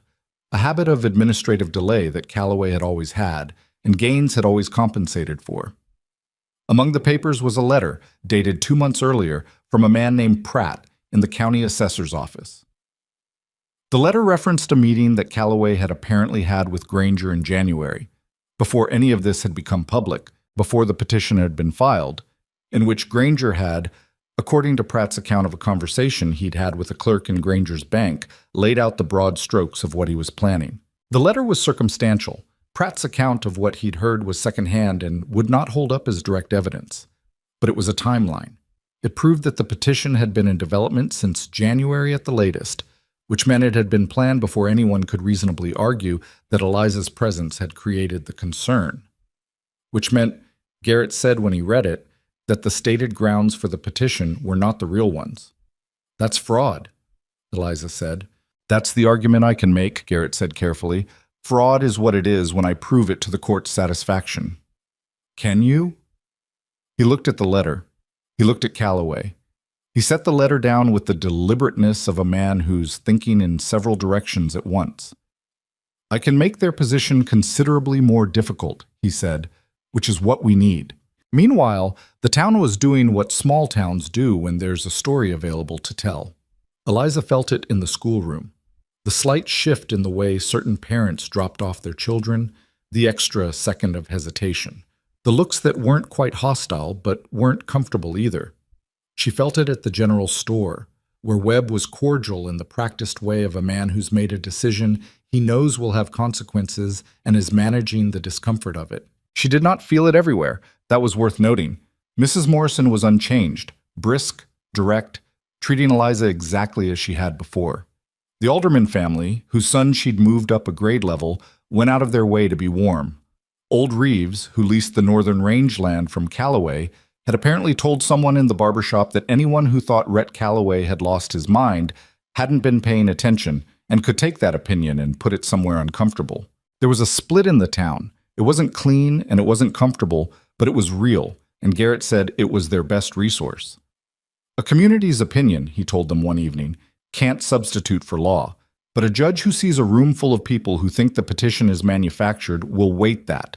Human beings weight that, even when they're trying not to. The manufactured evidence came to light on the third week. Garrett had sent a man, a clerk he trusted, quiet and unremarkable, to the county courthouse to review the documentary record Granger had submitted in support of the petition. What the clerk found when he examined the dates carefully was a letter purportedly from a business associate of Calloway's in Wyoming, attesting that Calloway had behaved erratically during a meeting 2 years prior, making decisions that alarmed the man and caused him to doubt Calloway's fitness to manage significant assets. The letter was dated April of 2 years ago. The business associate in question, a cattle broker named Dunn, had died in October of that same year. What Calloway knew, what he told Garrett without hesitation, was that he had never met Dunn in April. He had met him once, in June, briefly, at a cattle market in Billings, and the meeting had been unremarkable. He had a record of that meeting because Calloway kept records of everything, an obsessive documentation habit that Gaines said had always driven him slightly mad, but was now looking considerably smarter. Garrett sat with the record of the June meeting for a long time. "They forged it," Eliza said. "Someone did." Garrett set the paper down. "The question is whether I can prove it wasn't produced by Dunn." "He was dead before any of this started," Calloway said. "He can't have written a letter in support of a petition that didn't exist while he was alive." "That's what I'm going to argue." Garrett looked at Calloway. "I want you to understand something. This is good for us, but it's also dangerous. If I expose this in the hearing, if I stand up in that courtroom and call this document fraudulent, Granger and Crow will know how serious I am and how much I know. They may try to escalate." "Let them," Calloway said. Garrett looked at him for a moment, then at Eliza, then back at Calloway. "I need you to be composed in that room. Whatever they say about you, and they will say things designed specifically to provoke you, I need you to sit there and look like the most reasonable man in the territory." "I can do that," Calloway said. Garrett looked at Eliza again. Something in his expression said he was considering saying something he hadn't decided to say yet. "Mrs. Hartwell," he said finally, "I'd like you to testify."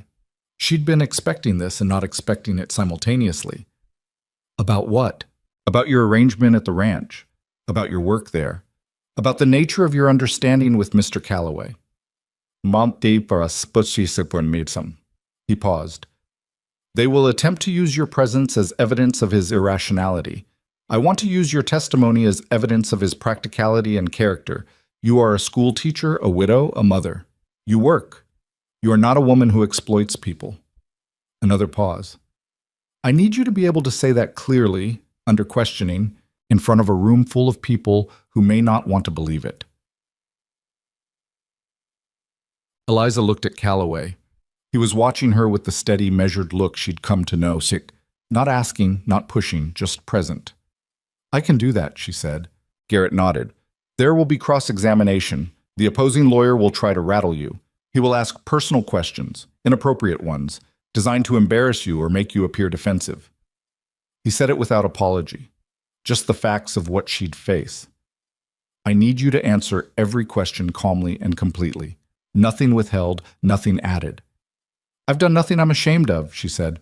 "I know that," he said. "So does Mr. Calloway. The challenge is making 12 strangers and a judge believe it in an hour." That night, after Garrett had gone back to his room at the Red Creek Hotel, and the children were asleep, and Marta had gone home, Eliza sat on the porch alone for a while.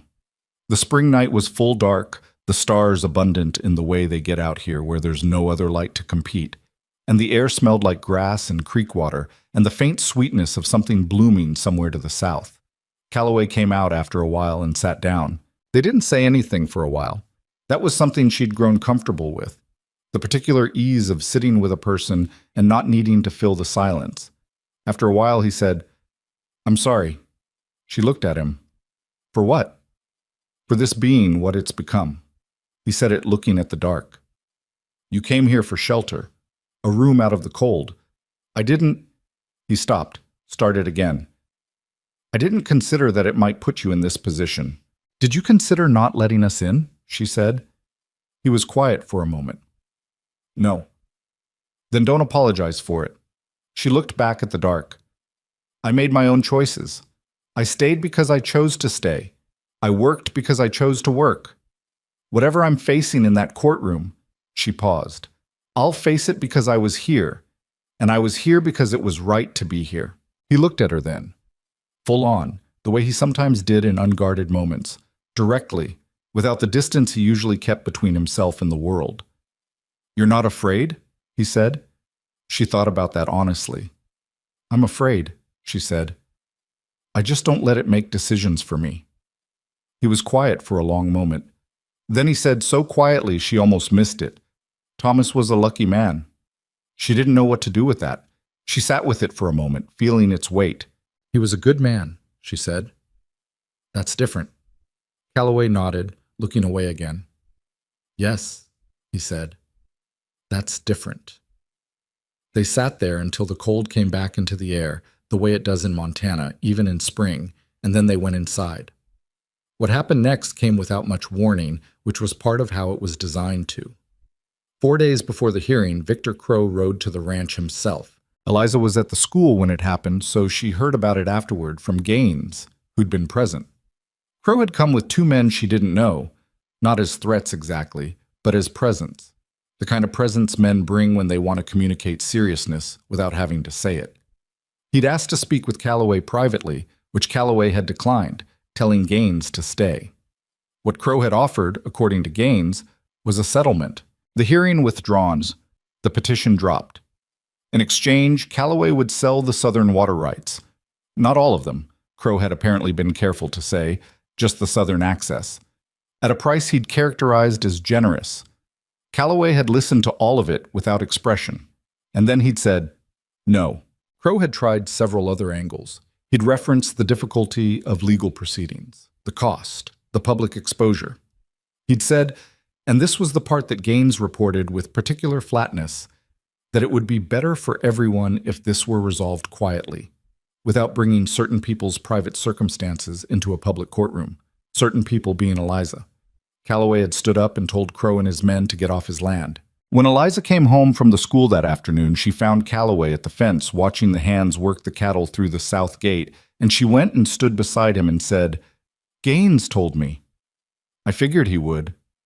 You should have taken it, she said, because she believed in saying the hard thing before she could talk herself out of it. Not for me, but for yourself. The water rights. I'm not selling the water rights, he said. It would end this. It would end this fight and start the next one. His voice was patient, not annoyed. Crow doesn't stop when he gets something. He identifies what someone values and he applies pressure until it breaks. If I sell him the southern access, in 2 years he finds another reason to bring another petition, and he knows by then that pressure works. He looked at the cattle moving through the gate, steady and purposeful. The only thing that ends this is making the cost high enough that it stops being worth it to him. What? She thought about that. She thought about her father's north field. The hearing scares me, she said. It should. He was matter-of-fact about it. It's not going to be pleasant. I know. She was quiet for a moment. I'm not backing down. I just want you to know I understand what it is. He looked at her sideways, that particular look she'd come to know. I know you're not backing down, he said. It didn't occur to me that you would. She didn't say anything to that. She stood there with him watching the cattle while the light went golden in the late afternoon, and she thought about the 6 weeks that had just passed, and the 6 days ahead of them, and the shape of a thing being built in the space between 2 people who hadn't planned to build anything. She thought, whatever happens in that courtroom, I am not sorry I stayed. She was not sorry. Even with Granger's petition and Crow's money and Hessler's quiet tours of other people's property and forged letters from dead men, she was not sorry. She was frightened and she was angry, and she was more committed than she'd been to anything in 2 years. The hearing was 6 days away. Garrett was working 18-hour days in the hotel. Calloway's witnesses were being contacted, prepared, told exactly what to expect. The forged letter was being quietly documented, the discrepancy in dates verified by 3 separate people who had no connection to each other and no reason to lie. The town of Red Creek was waiting. It had divided itself, the way a town will when a story is big enough, into camps that weren't entirely visible but were entirely real. You could feel it in the street, in the store, in the way people stopped talking when certain other people came in. The hearing was going to happen in the community hall. The courthouse in the county seat was 2 days' ride, and the judge had agreed, for reasons of practicality, to hold the initial proceedings locally, which meant the whole town was going to be there. That was the piece Eliza kept coming back to, turning over in her mind in the late nights when the children were asleep, and the bunkhouse was quiet, and the spring darkness pressed gently against the windows. The whole town was going to be there. Every person who'd heard the whispers and made their judgment. Every person who'd looked at her and made a story about who she was and why she was here. And she was going to stand up in front of all of them and tell the truth. And she was going to have to be steady enough that the truth landed. She lay awake thinking about that, about what it meant to stand in front of people who want to believe the worst of you and give them something better to believe instead. She thought about the way Calloway had said Thomas was a lucky man, and the way she'd answered, and the silence afterward that had held more than either of them had put into words. She thought, There is something here worth defending, she thought, then defend it. Outside, the spring night was full and dark, and the creek ran fast over its rocks in the direction it had always been going. And in 6 days, the community hall of Red Creek would be full, and she would stand up, and she would speak. The morning of the hearing, Eliza woke before the children and sat at the edge of her bed in the gray pre-dawn light, and did what she'd been doing every morning for the past week. Went through it all in her head, organized it, decided again that she was ready, and then sat with the fear that came after the organizing. The fear that doesn't go away just because you've done your preparation. She dressed carefully. The dark blue dress again, the one she'd worn her first day at the school. It was her best thing, plain but decent. The kind of dress that said, "I am serious and I am here," without trying too hard to say it. She pinned her hair up, checked herself in the small mirror above the wash basin, and looked at a woman she recognized but didn't always feel continuous with. The same face she'd always had, but carried differently now than it had been a year ago. Harder in some places, more settled in others. Marta had breakfast ready at 6. She'd come in early without being asked, which was its own kind of statement. The children knew something was happening. Children always know, even when you've tried to keep the details from them. Owen ate his breakfast with less talking than usual, which was significant. Clara was entirely composed, which meant she was working hard at it.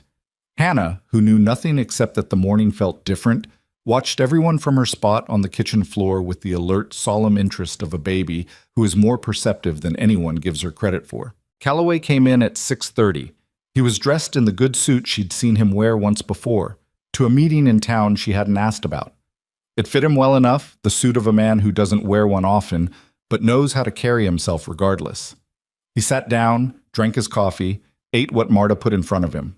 He looked at Eliza across the table. She looked back at him. "Ready?" he said. "No," she said, "but I'm going." Something that might have been a near smile moved through his expression. "Good enough," he said. They left at 7:30.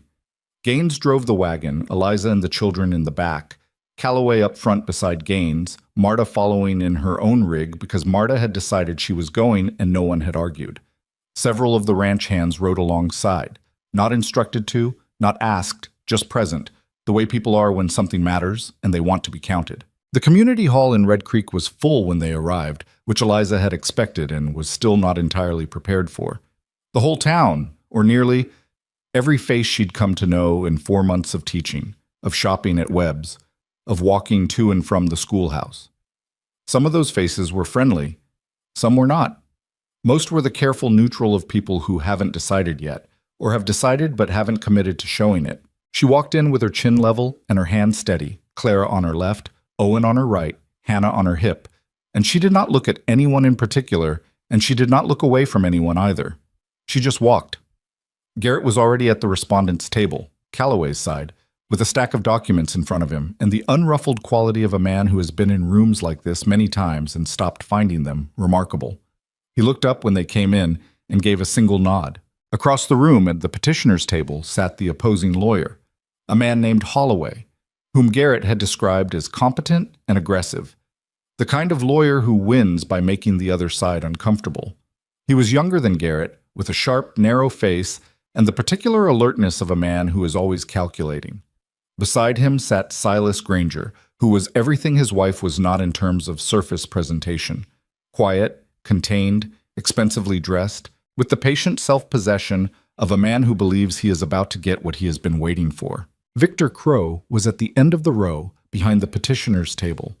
He was a large man, broader than Calloway, with gray hair and the wind-burned face of someone who'd spent decades outdoors, and he sat with his arms crossed, and his expression so carefully neutral that it communicated something more than neutrality. Eliza looked at all of them, and then looked away and found her seat. Judge Aldrich arrived at 9 o'clock and called the room to order with considerably less ceremony than Eliza had expected. A compact man of about 60, with a close-cut beard and the expression of someone who has been dealing with other people's disputes for a long time and doesn't enjoy it any less for being accustomed to it. He read the petition aloud, stated the grounds as filed, and asked Holloway if he was prepared to proceed. Holloway was prepared. He opened with a summary of the petition that was smooth and confident and so carefully crafted that Eliza found herself watching the room rather than him, watching people's faces, The micro-expressions that move across a crowd listening to a story being told about someone it knows. She saw some faces nod slightly. She saw others go still in the particular way that means discomfort rather than agreement. The story Holloway told was plausible, in the way that stories built on selective facts always are. A successful rancher, a man of established reputation, suddenly and without explanation takes a destitute woman and 3 children into his home, provides shelter, employment, arrangement with the county for a teaching position, devotes attention and resources to a family with no claim on him. A man of his profile, his history, his previous careful management. Why would he do this? What accounts for the departure from his established character? He used the word vulnerability twice. He used the phrase compromised judgment 4 times. He did not use the word infatuation, but he arranged the surrounding words so that it hung in the room anyway, an unspoken accusation doing its work in the space between sentences. Eliza kept her face still and her hands in her lap. Calloway sat at the respondents' table with exactly the composure Garrett had asked of him. Not rigid, not performing, just present. He looked at Holloway when Holloway spoke, and he looked at the judge when the judge spoke, and he did not look at Granger or Crow at all, which Eliza thought was probably the right decision. The first witness for the petitioner was Webb. Aldous Webb came to the stand with the bearing of a man who has rehearsed this and is now discovering that the reality of doing it in front of everyone he knows is different from how it felt in his head. He answered Holloway's questions in a measured voice, said that he had observed Mr. Calloway over the years and found him to be a rational, practical man, and that the events of the past months had seemed to him out of character. He described 2 conversations in the store that he characterized as suggesting Calloway was not himself. He was careful. He did not say anything dramatically damning. Garrett let him finish. Then he stood up and approached the stand with the unhurried manner of a man who knows exactly what he's doing. "Mr. Webb," he said, "you mentioned that you've known Mr. Calloway for how long?" "About 9 years." 9 years? And in those 9 years, have you ever had occasion to do business with Silas Granger's bank? Webb hesitated. "Yes." "Are you currently carrying a loan from Granger's bank?" A longer hesitation. "Yes." "What is the amount outstanding?" Holloway objected. Garrett argued that the financial relationship between the witness and the petitioner was directly relevant to the witness's credibility. Judge Aldrich, after a moment, sustained Garrett's position. Webb answered the question. The number he gave produced a small, involuntary murmur in the room. Garrett let the murmur settle. "Mr. Webb," Garrett said, "is the loan current?" There have been some difficulties recently." "Has Mr. Granger communicated with you about those difficulties in the past 3 months?" Webb was very still. "We've spoken." "About your testimony today?" "About the loan." Garrett nodded slowly. "And is it your understanding that the status of that loan might be affected by your cooperation with the petition?" Holloway was on his feet. The objection was loud and specific. Judge Aldrich held up a hand, thought for a moment, and said that the question was admissible, but the witness was not required to speculate about implications. Webb said quietly, "I understood it might be." The room moved again. Not loudly, but distinctly. Something had shifted. Garrett said, "Thank you, Mr. Webb," and sat down. Hessler was next. He took the stand with considerably more confidence than Webb had. The confidence of a man who believes professional credentials are a kind of armor. He testified that he had observed Mr. Calloway's property and demeanor over the relevant period and had formed certain professional opinions about the suitability of the living arrangement. He used clinical language, the way medical professionals do when they want to make an impression without making a specific claim that can be directly challenged. Garrett waited. When Hessler finished, Garrett approached the stand and said, "Dr. Hessler, you mentioned observing Mr. Calloway's property. Could you describe the circumstances of that observation?" Hessler described his visit to the ranch. "Were you invited to the property by Mr. Calloway?" "I was in the area and thought, were you invited by Mr. Calloway?" Garrett repeated. The same tone, the same pace. "Not explicitly." "Did you identify yourself to any member of the household or staff before conducting your observation?" A pause. "I spoke to one of the hands." "And did you inform that person of the purpose of your visit?" "I said I was calling on Mr. Calloway." "Was that accurate?" Hessler's jaw moved. "I was in the process of—" "Dr. Hessler, was that accurate?" It was a simplification. Garrett let that word sit in the room for a moment. A simplification. Then he said, "You were conducting a covert observation of Mr. Calloway's property on behalf of the petitioners without the knowledge or consent of the property owner, and you characterized that to his staff as a social call." Holloway objected. Garrett rephrased. The meaning was the same, and everyone in the room knew it. Then Garrett reached into his documents and produced the Dunn letter. He did it carefully, with deliberateness, the way you produce something when you want the room to pay attention to the producing of it. He handed a copy to Judge Aldrich, kept one in his hand, and said, "Your Honor, I'd like to address a document submitted by the petitioners as supporting evidence." He laid out the problem with measured precision. The letter, purportedly from a cattle broker named Dunn, attesting to concerns about Calloway's fitness during a meeting in April of 2 years ago. Dunn's death in October of that same year. The record of Calloway's actual meeting with Dunn, in June, not April, documented in his own files, corroborated by a third party who had been present, and the fundamental impossibility of Dunn having written in support of a petition that had not yet been filed, about circumstances that had not yet occurred 4 months before his death. Judge Aldrich read the letter. He read the corroborating record. He read it again. The room was very quiet. Holloway attempted a response. He suggested the dates might reflect a clerical error. Garrett said politely and specifically that a clerical error of 4 months on a notarized document was not a clerical error. He suggested the letter might be referring to a different meeting. Garrett produced the corroborating witness, a man named Fitch, a Billings cattle buyer who had been present at the June meeting and had agreed to testify, who was currently sitting in the third row, and said he was prepared to call him to the stand. Holloway conferred with Granger for a moment. Granger's face had changed. Not dramatically. He was not a man who lost his composure publicly. But something behind his eyes had shifted, a recalculation happening in real time. Judge Aldrich looked at both tables. He said, in a tone that had gone considerably more careful, "Mr. Holloway, I'd like you to address the discrepancy in this document." Holloway addressed it for 3 minutes. By the end of those 3 minutes, he had not addressed it. That was the moment of the room shifted decisively. Eliza felt it, not in any single person's response, but in the collective adjustment, the way a crowd moves when it's changed its mind about something. Then Garrett called Calloway to the stand. Calloway walked to the stand with the particular gait of a man who is not performing confidence but actually has it, the kind that comes from knowing who you are and what you've done. He sat down and looked at Garrett and answered the questions that came. He talked about the ranch, 12 years of it, the decisions he'd made, the losses he'd absorbed, the debts he'd paid down and the investments he'd made.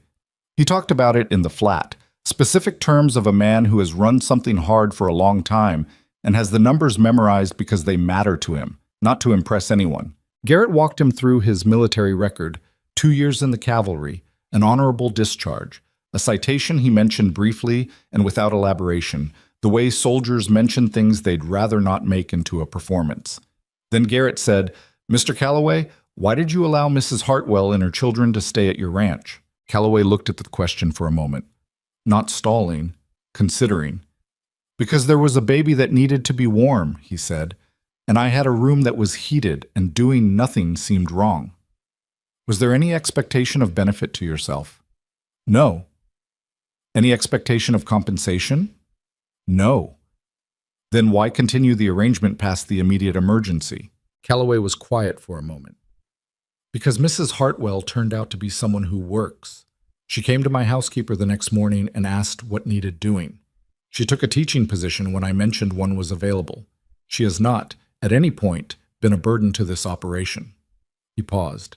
"And because the children needed stability and I had it to offer. That seemed like a reason to me." "Is that an irrational reason?" Garrett said. "It's the only one I had," Calloway said. "I don't know what's irrational about it." Holloway's cross-examination was aggressive in the way Garrett had predicted. Probing, personal, designed to find inconsistency or embarrassment. He asked about the nature of Calloway's relationship with Eliza in ways that were just within the boundaries of what was appropriate, and that made several people in the audience shift in their seats. Calloway answered every question with the same level steadiness, not defensive, not cold, just direct. He did not take the bait. He did not get angry. He answered what was asked and nothing more. Holloway tried several angles. None of them found purchase. When Calloway returned to his seat, Garrett said, "Mrs. Hartwell." She had known this was coming and been dreading it the entire morning, not because she was afraid of the questions, but because she was afraid of the room, of the collective weight of it, of standing in front of all these people who knew her only as a story and trying to be a person instead. She handed Hannah to Marta, who took the baby without a word and held her against her solid, reliable chest. She walked to the stand. The room felt both larger and smaller than it had from her seat. Larger because she could see all of it now, every face, every carefully arranged expression. The split she'd sensed in the town made suddenly visible and specific. Smaller because all of it was looking at her, and the fact of being looked at by that many people is a physically constricting experience that no amount of preparation fully accounts for. She looked at Garrett. He took her through it methodically. Her husband's death, their situation in winter, the barn, the encounter with Calloway, described plainly, without drama, the way it had actually happened. A man on a horse in a broken-down barn on a cold night, offering a room because there was a baby. Her immediate effort to work in exchange for the shelter. The list of everything she'd done in those months: cooking, laundry, mending, managing the household alongside Marta, teaching at the school, delivered not as a defense, but as a straightforward accounting of facts. "Were you attempting to take advantage of Mr. Calloway's generosity?" Garrett asked. "No," she said. "I was trying to earn my keep. I don't know how to do things any other way." "Did Mr. Calloway ever behave toward you in a way that suggested compromised judgment?" She thought about it. Actually thought about it. Because she was not going to lie, and she was not going to perform. "No," she said. "He behaved like a man who made a decision and knew why he'd made it." Then Holloway stood up. He was good. She'd expected him to be good, and he was, smooth and calibrated, asking questions that were designed to feel reasonable on the surface while doing something else underneath. He asked about her financial situation at the time she'd arrived. He asked about the teaching position, whether she'd sought it independently or whether Calloway had arranged it. He asked about the nature of their relationship with a specificity that was designed to be slightly humiliating. She answered everything, steady, complete. She did not volunteer and she did not withhold. Then he said, "Mrs. Hartwell, wouldn't you agree that a woman in your position, with no income, no prospects, 3 children, had considerable incentive to ensure that the arrangement at the Calloway Ranch continued indefinitely?" She looked at him. She took a breath. "No," she said. "I wouldn't agree." "You wouldn't?" "I had incentive to secure my children's safety," she said. "I did that by working, by taking the teaching position, by being as useful as I could be to the household so that I could justify the shelter we were given." She paused, and what came next was not what she'd planned to say, but it was true, so she said it. "I have never in my life used another person to survive something I could survive by working. I wasn't going to start." Holloway tried another angle. She answered it. He tried a third. She answered it. At some point, she became aware that the room had gone very still. Not the restless, uncomfortable stillness of before, but something else. The stillness of people who are listening, actually listening, to someone say something they believe. Holloway finally said, with a slight shift in his tone that told her he was changing tactics, "You speak very confidently, Mrs. Hartwell, for a woman who arrived in this territory with nothing." "I arrived with my children," she said, "and my ability to work. I didn't think that was nothing." She heard something from the room then. Not loud, not performative, just a brief, involuntary murmur of people who'd just heard something that landed. Holloway sat down. Garrett stood up for his final witness. The final witness was a man named Ira Alderman, not the father whose judgment Eliza had privately questioned, but the grandfather who'd been sitting quietly in the back of the room since before the proceedings began.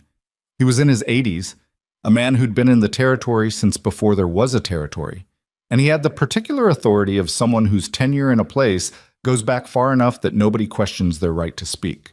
He said, without preamble, that he'd known Rhett Calloway for 12 years, and that the man sitting at that table was the same man he'd known 12 years ago, not changed, not diminished, not acting outside his character.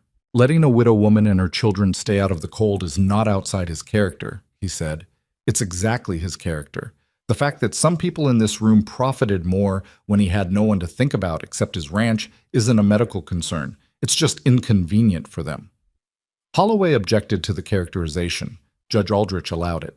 Old Alderman looked directly at Granger when he finished speaking, and then he stood up and went back to his seat, and the room let out a collective breath. Judge Aldrich called a recess. He came back 40 minutes later. He addressed both tables with the careful formality of a man who's worked out what he's going to say and is not going to deviate from it. He said that the evidence presented by the petitioners fell significantly short of the legal standard required for a competency finding. He said that the documentary evidence, specifically the Dunn letter, raised questions about the integrity of the submission that he would be referring to the county prosecutor for review. He said that the character testimony and financial records presented by the respondent painted a picture of a man whose judgment was, if anything, more consistent than most. He dismissed the petition. He said it plainly, in the flat language of legal proceedings, and then he banged his gavel, and that was the end of it. The room erupted, not wildly, not like a celebration, more like the sound of a collective release of something that had been held too long. People talking all at once, the scrape of chairs, the movement of a crowd that has been sitting still for 3 hours and is now not sitting still.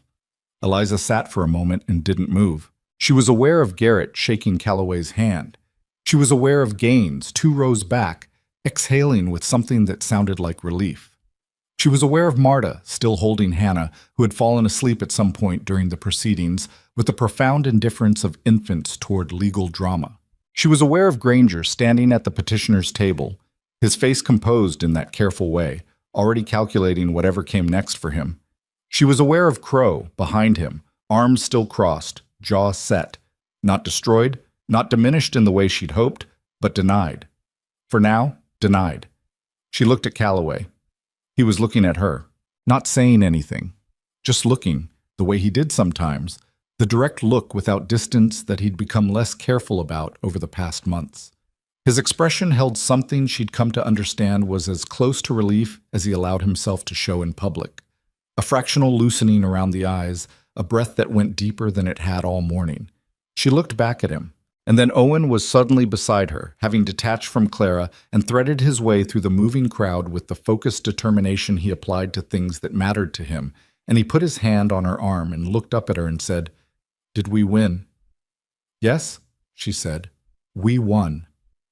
"Good," he said, with the succinctness of a 7-year-old who'd had enough of sitting still, and then he turned around and went to find Clara. Eliza stood up. Her legs were steadier than she'd expected. She walked to the table where Calloway was finishing a conversation with Garrett, and she waited for the conversation to end, and when it did, she said, "Thank you for not retreating." He looked at her.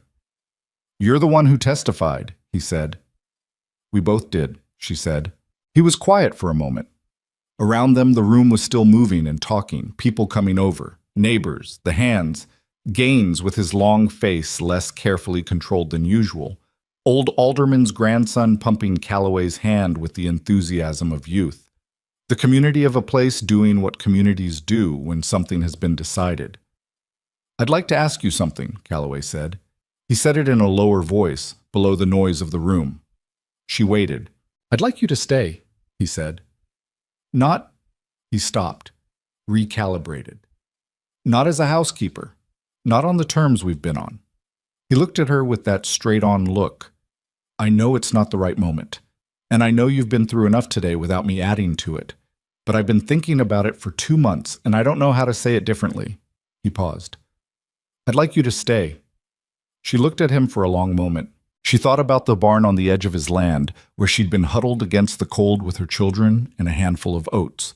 The night he'd ridden up and stood in the gap where the door had been, and looked at Hannah with the expression of a man who'd already decided to solve the problem before he'd worked out how. She thought about breakfast at the kitchen table and the porch in the evenings, and a piano in a barn that no one had moved because grief is complicated. She thought about Clara and her borrowed books, and Owen calling him Mr. Rhett without thinking about it, and Marta who said she oversalted the soup. She thought about Thomas, the easy laugh, the belief in things that didn't always come true, the way he'd looked at her at the beginning, before the hard years had gotten into both of them. She held that for a moment, the grief of it, the love of it, both things true at once.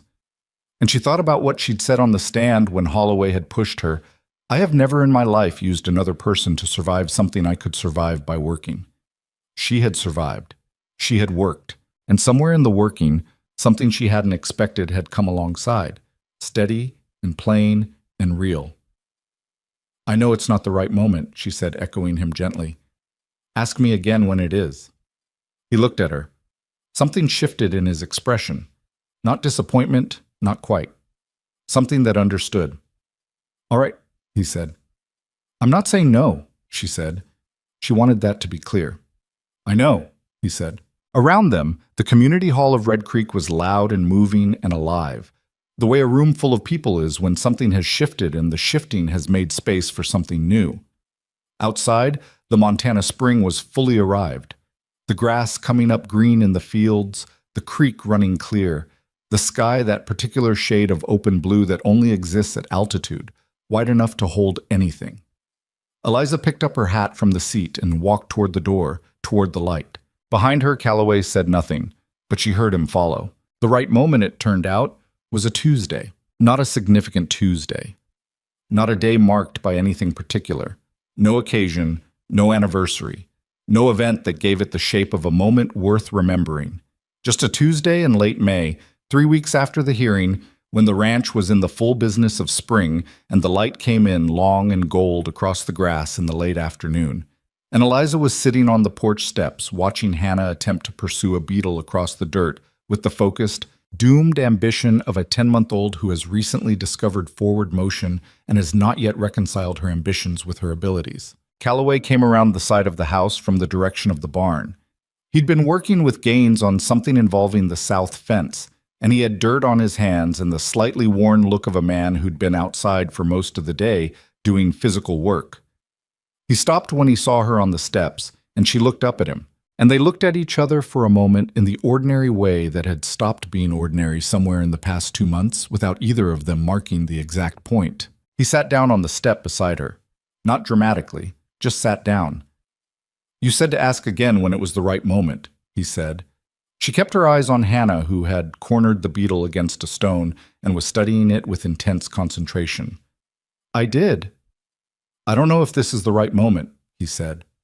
I've been waiting for it to feel like the right moment, and I've concluded that it's possibly not something that announces itself. She looked at him then. He was looking at Hannah, his forearms on his knees, his hands loose between them. I'm not good at this, he said. I want to be honest with you about that. I was married for 6 years, and I was not as present in it as I should have been. I worked instead of talking. I managed instead of showing up. He said it the way he said most things, directly, without dressing it up. I'm not saying I'd be any different. I probably would be, in some ways. In other ways, I'm 51 years old, and I'm not going to pretend I'm someone I'm not. She was quiet for a moment. I know who you are, she said. I know you do, he said. That's why I'm asking again. She looked at Hannah, who had abandoned the beetle in favor of a more interesting piece of gravel. She looked at the barn where she knew there was a piano that had been sitting for 7 years in the dark. Something that had belonged to a woman who was gone. Something that a man had moved because he hadn't known what else to do with the weight of losing her. She thought about Thomas again. She did that less now than she had in January, and she did it differently. Not with the raw incompleteness of fresh grief, but with something more settled, the way you carry people when they've become part of who you are rather than a wound you're managing. He was still there. He always would be. She didn't think that was incompatible with anything. Yes, she said. Calloway turned his head and looked at her. Yes, she said again. I'll stay, the way you mean. He didn't say anything for a moment. He looked at her with the directness that she'd come to understand was his version of openness.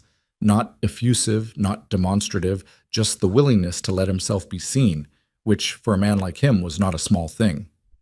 All right, he said. That's all you have? She said. Something moved across his face that was unambiguously a smile this time, the real one, the one she'd been collecting evidence of for months. It changed his face considerably. Younger, less defended, more like the man she suspected he'd been before grief had gotten into him and settled there. All right, Eliza, he said. She laughed. It came out genuine and slightly surprised, the way laughter does when it's real. Hannah looked up from her gravel at the sound of it, decided it was positive, and returned to her investigation. They sat on the porch steps in the late afternoon light, not touching, not performing anything, just two people who had made a decision and were sitting with the weight of it, which was considerable and not unpleasant. After a while, Calloway said, "Owen's going to be insufferable about this." "Owen has been planning this for 2 months," she said. "He told Clara last week that he thought it would happen by summer." A pause. "How does Clara feel about it?" It was a real question, asked with the care of a man who understood that Clara's answer mattered and had thought about it. That was the thing about him, the attention he paid to things that were easy not to pay attention to. "Clara," Eliza said carefully, "told me 3 weeks ago that she thought you were the most competent person she'd met outside of a book. For Clara, that is approximately a declaration of love." He absorbed this. "She also told me last week that I hold my fork wrong." "You do," Eliza said. "I've been holding it this way for 30 years. That doesn't make it right." He looked at her. She looked at him. There was something in it, an ease, a low-level absurdity, the particular texture of two people who have learned each other's rhythms and stopped finding them remarkable. That was better than most versions of happiness she'd encountered, because it wasn't trying to be anything it wasn't. They told the children that evening after dinner, or rather, they told Clara and Owen, because Hannah was not yet in a position to weigh in on household decisions. They sat at the kitchen table with Marta conspicuously busy at the stove. Conspicuously because Marta was never incidentally busy, she was always purposeful, and the purposefulness of her back-turning was so deliberate it was essentially participation. Calloway told them plainly what had been decided, the way he told them everything, without softening, without over-explaining, trusting them to handle it. Owen said, "I knew it," with a satisfaction so complete and immediate that it was almost funny. Clara said nothing for a moment. She looked at Calloway, then at Eliza, with those dark, serious eyes working through something. Then she said, "Does this mean we stay?" "Yes," Eliza said. "We stay." Clara nodded. She looked at the table. She looked back up at Calloway. "I have 16 more books I'd like to borrow from your study," she said. Calloway said, "The study is yours." And that, for Clara, was enough. She went back to her dinner with the composure of a 10-year-old who had decided something and was at peace with it. And the kitchen went on around all of them with the ordinary warmth of a place that had become, without any single defining moment, a home. Marta, at the stove, said nothing. But her shoulders had changed. The weeks that followed were not simple, because nothing real is simple. What they were was honest, which is harder in some ways and better in the ways that count. There were negotiations, practical, sometimes uncomfortable, about how things would run, what was hers and what was his, and what was shared, and what remained separate. Eliza kept the teaching position, which she would have kept regardless, because she needed it to be something she'd chosen for herself rather than something she'd been given. Calloway understood this without being told, which was one of the things about him. There were difficult conversations about the children, about what Calloway's role would be, about what they would call him, about the particular delicacy of building something new without implying it erased something old. Thomas's name was spoken in that house. Eliza made sure of it, made sure the children knew they were allowed to say it, that speaking of their father was not a betrayal of whatever was being built now. Calloway sat through those conversations with the patience of a man who understands that grief does not operate on anyone's preferred timeline and does not require management. Owen, who processed most things through direct action, asked Calloway one morning whether he could call him Pa. Calloway was at the barn checking one of the mares. He'd stopped what he was doing and looked at Owen for a long moment, and Owen had looked back with the earnest openness of a 7-year-old who has asked a question and wants a real answer. "Your father was your pa," Calloway said. "I know," Owen said. "He's gone, though." Calloway was quiet for another moment. "Then yes," he said. "If you want to." Owen said okay, and went back to watching the mare with the easy equanimity of a child who has gotten the answer he came for. Clara, when she found out, said nothing for 2 days, and then came to Calloway's study while he was working at his desk, and knocked on the open door with the formality she applied to things that mattered, and said, "Owen told me what he asked you." "Did he?" "I'm not going to call you that," she said. "I'm too old, and it would feel wrong." "All right," he said. "But I don't want you to think—" She stopped, started again. The composure slipped just fractionally, the way it did when she was saying something real. I don't want you to think I'm ungrateful. For everything. I just think... Clara, he said. He'd put down his pen. You don't have to explain. I want to. He waited. My father was my father, she said, and I loved him. And he made mistakes, and he believed things that didn't come true. And I used to get angry at him for it, and I don't anymore.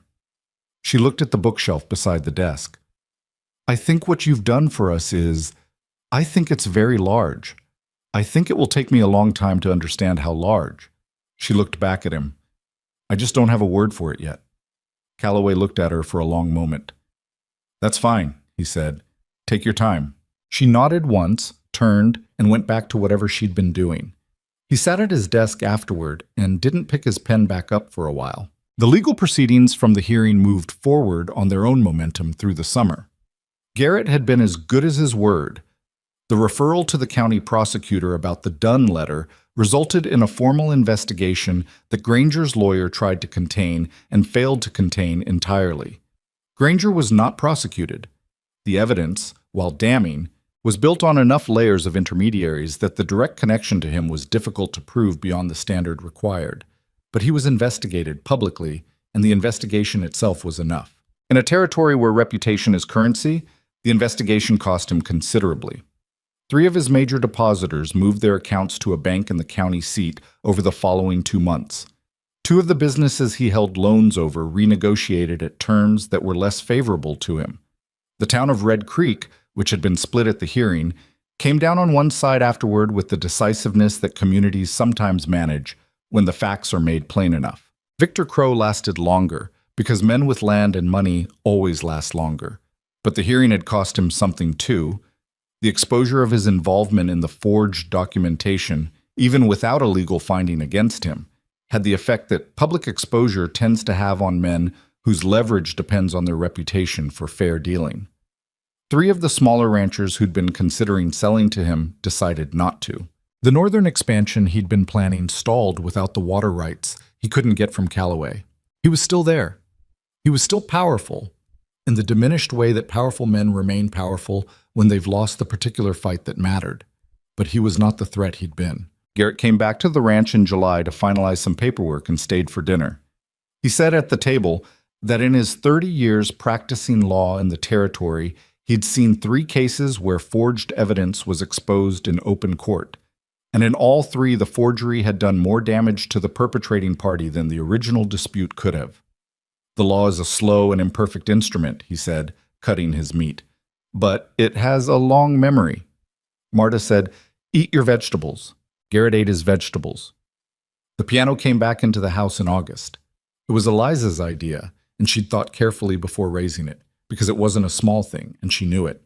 She raised it one evening, plainly, the way she'd learned to raise things with him, without softening, without elaborate approach, just saying the thing. The piano, she said. I'd like it in the house, if you're willing. He was quiet for a moment. Why?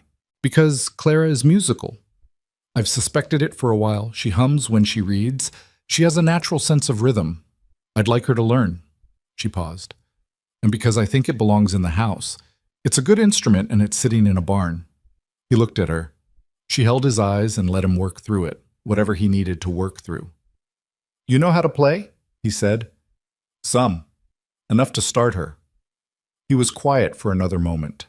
Then he said, all right. It took 4 men to move it.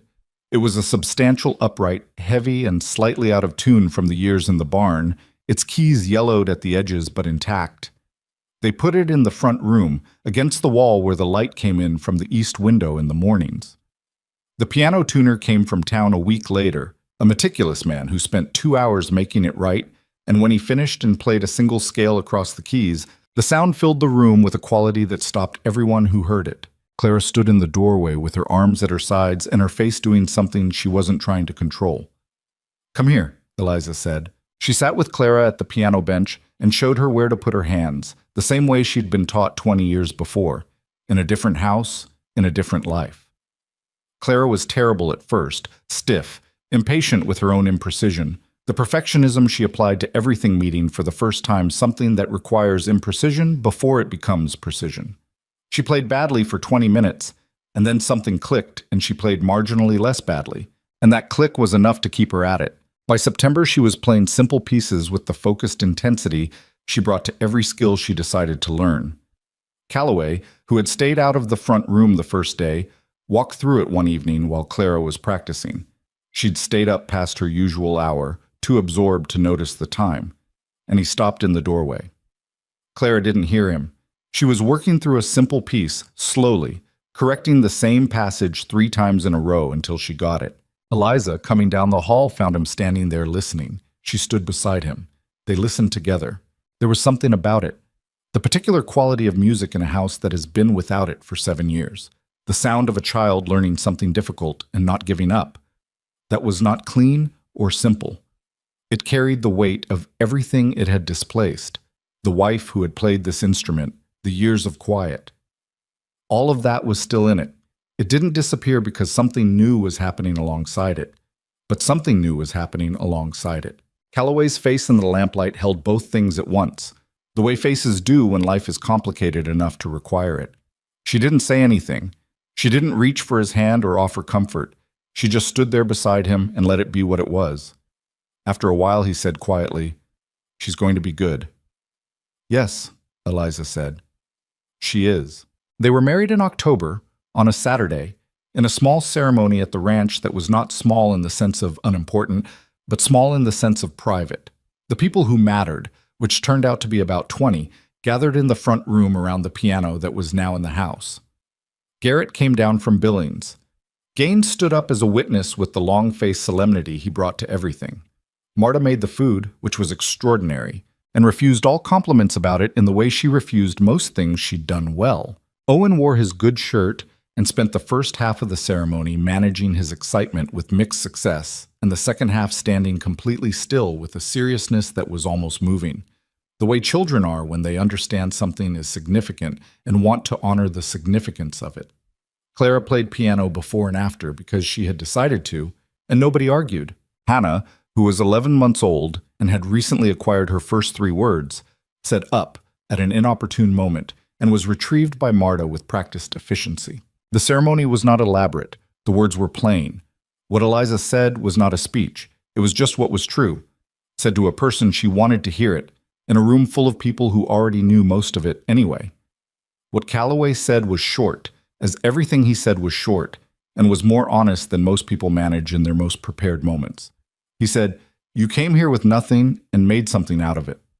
I'd like to be part of what comes next, if you'll let me." She said, "I'll let you." That was enough. The ranch changed over the following months in ways that were visible and ways that were not. The visible ones were practical. A second teaching assistant hired at the school so that Eliza could expand the curriculum for the older students, something she'd been wanting to do since spring. An addition to the house, a proper bedroom for the children on the east side, designed with input from Clara, who had specific opinions about windows. A new well on the south pasture that Calloway had been meaning to dig for 2 years, and now had, in some indefinable way, more reason to get done. The less visible ones were harder to name but not harder to see, if you were paying attention. The hands noticed first. They always do, because people who work alongside someone every day develop a sensitivity to the texture of that person's presence. Gaines told his wife that winter that Calloway had started talking more at the morning meetings. Not a lot more, just enough that you noticed. That he laughed occasionally, the way he hadn't in years, the short, genuine laugh that surfaces when something strikes you as funny before you've decided whether to let it. The town noticed too, eventually, in the way that towns notice things, gradually, collectively, without any single person deciding to change their mind. The story that Red Creek had been telling about Eliza Hartwell shifted over the course of a year from the story of a woman who had maneuvered a vulnerable man into an arrangement that benefited her, to the story of a woman who had walked into a difficult situation and worked her way through it. Both stories had been available from the beginning. It took the hearing and time and the daily accumulation of evidence for the second one to displace the first. Mrs. Helen Granger, whose husband's problems had altered the social landscape considerably, stopped coming to the general store on Friday mornings, which was when Eliza typically came. Whether this was deliberate or coincidental, Eliza never knew and decided not to care about. Aldous Webb, who had testified under financial duress and paid for it in the form of public knowledge of that fact, renegotiated his loan with the bank in the county seat and appeared to sleep better afterward. He was not warm to Eliza when she came into the store, but he was no longer cold in the way that means something. He was just ordinary, which was sufficient. Clara turned 11 in November and asked for and received 2 more books from the study and permission to stay up an hour later to read them. She was the top student at the Red Creek School, a fact that Eliza was careful not to make too much of publicly because Clara was already self-sufficient enough without being told she was exceptional. At home, however, she told her because it was true, and Clara had earned it, and the distinction between school and home is one of the important ones. Owen turned 8 in January and fell off Pearl for the first time and cried about it for 10 minutes, and then got back on, which was the correct response and the one Calloway had told him was correct before it happened, so that he'd know. He didn't thank Calloway for the advance warning.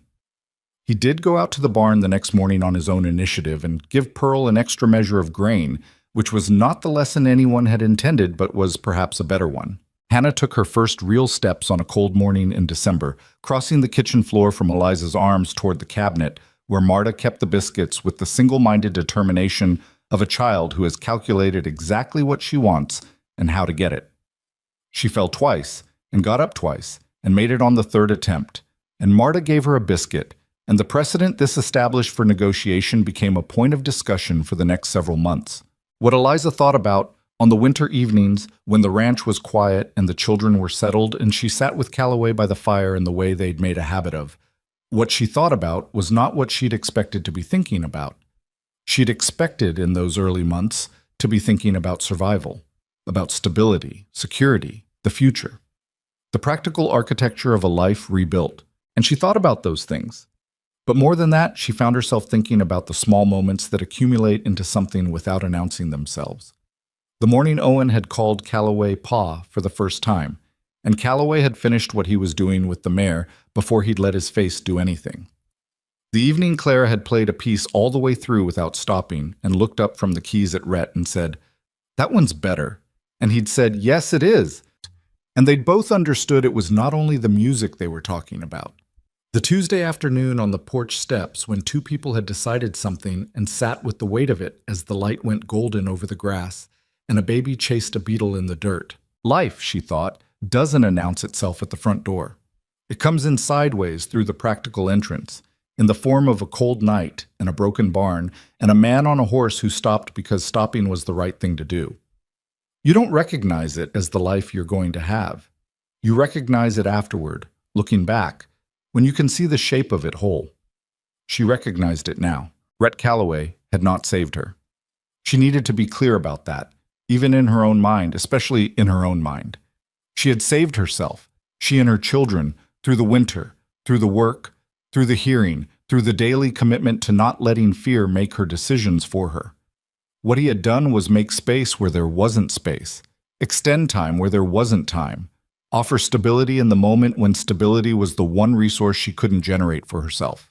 He'd done it without requiring anything back, which was the thing about it that still moved her when she thought about it carefully. He had not asked her to be less than she was in order to receive help. He had not offered help in a way that required her to diminish herself to accept it. And she had not. She'd walked into his barn and his kitchen and eventually his life as someone who was worth walking in as, and she had never pretended otherwise. That, she thought, was the difference between survival and something better. Calloway, for his part, was still not easy. She didn't expect him to be, and she didn't want him to be. Easy would have meant something had been smoothed over that didn't deserve smoothing. He still had bad nights, the kind that sleep doesn't fix. He was still better at work than at talking, better at showing than saying. He still underestimated how much she needed to hear things that he assumed she already knew. She told him that one evening in February, plainly the way she told him most things. He was quiet for a long moment. Then he said, "I'll work on it." "I know," she said. "I'll work on the soup." He looked at her. "The soup is fine." Marta disagrees. Marta disagrees with everything. Marta, Eliza said, is usually right. He thought about this. "Yes," he said. "She usually is." They sat by the fire while the wind moved outside and the ranch held against the cold the way it had been built to hold. And the house around them was warm with the particular warmth of a place that has been lived in and fought for and chosen. And somewhere down the hall, Clara was reading Past Her Hour, which everyone knew and nobody mentioned, and Owen was asleep with the uncomplicated depth of a child who has tired himself out in the open air, and Hannah was breathing the steady breath of someone who has arrived exactly where she is supposed to be. There are things you can plan for in a life, and there are things that happen because of who you are, not despite the difficulty of the circumstances, but because of how you meet them. Because of whether, when the temperature drops and the shelter is gone and the person across from you is a stranger, you choose to see another person rather than a problem. Whether you choose to open a door or close it.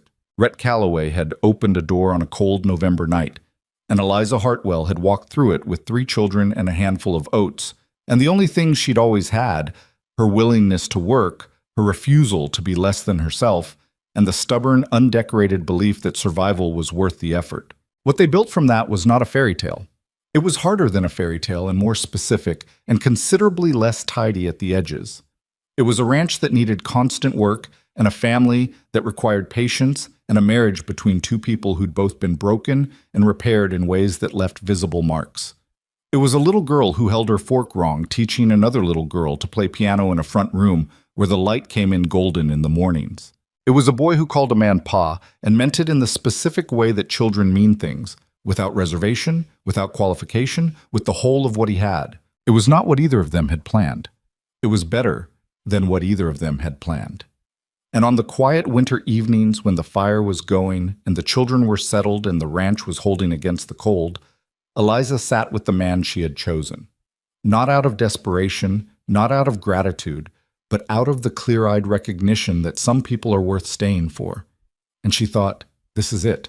This is the thing itself. Not the absence of grief, not the absence of difficulty or disagreement, or the occasional evening when they were both too tired to be good to each other. Not the perfection of anything, just the presence of it.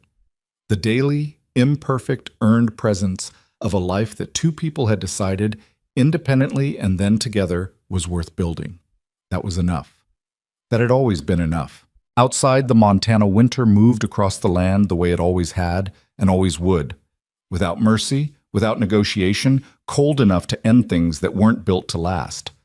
But the house at the Calloway Ranch held its warmth, as it had been built to hold it, as the people inside it had chosen to hold it, against everything the season could send their way. The creek ran under its ice, moving in the direction it had always been moving, going where water goes when it's finally, completely free.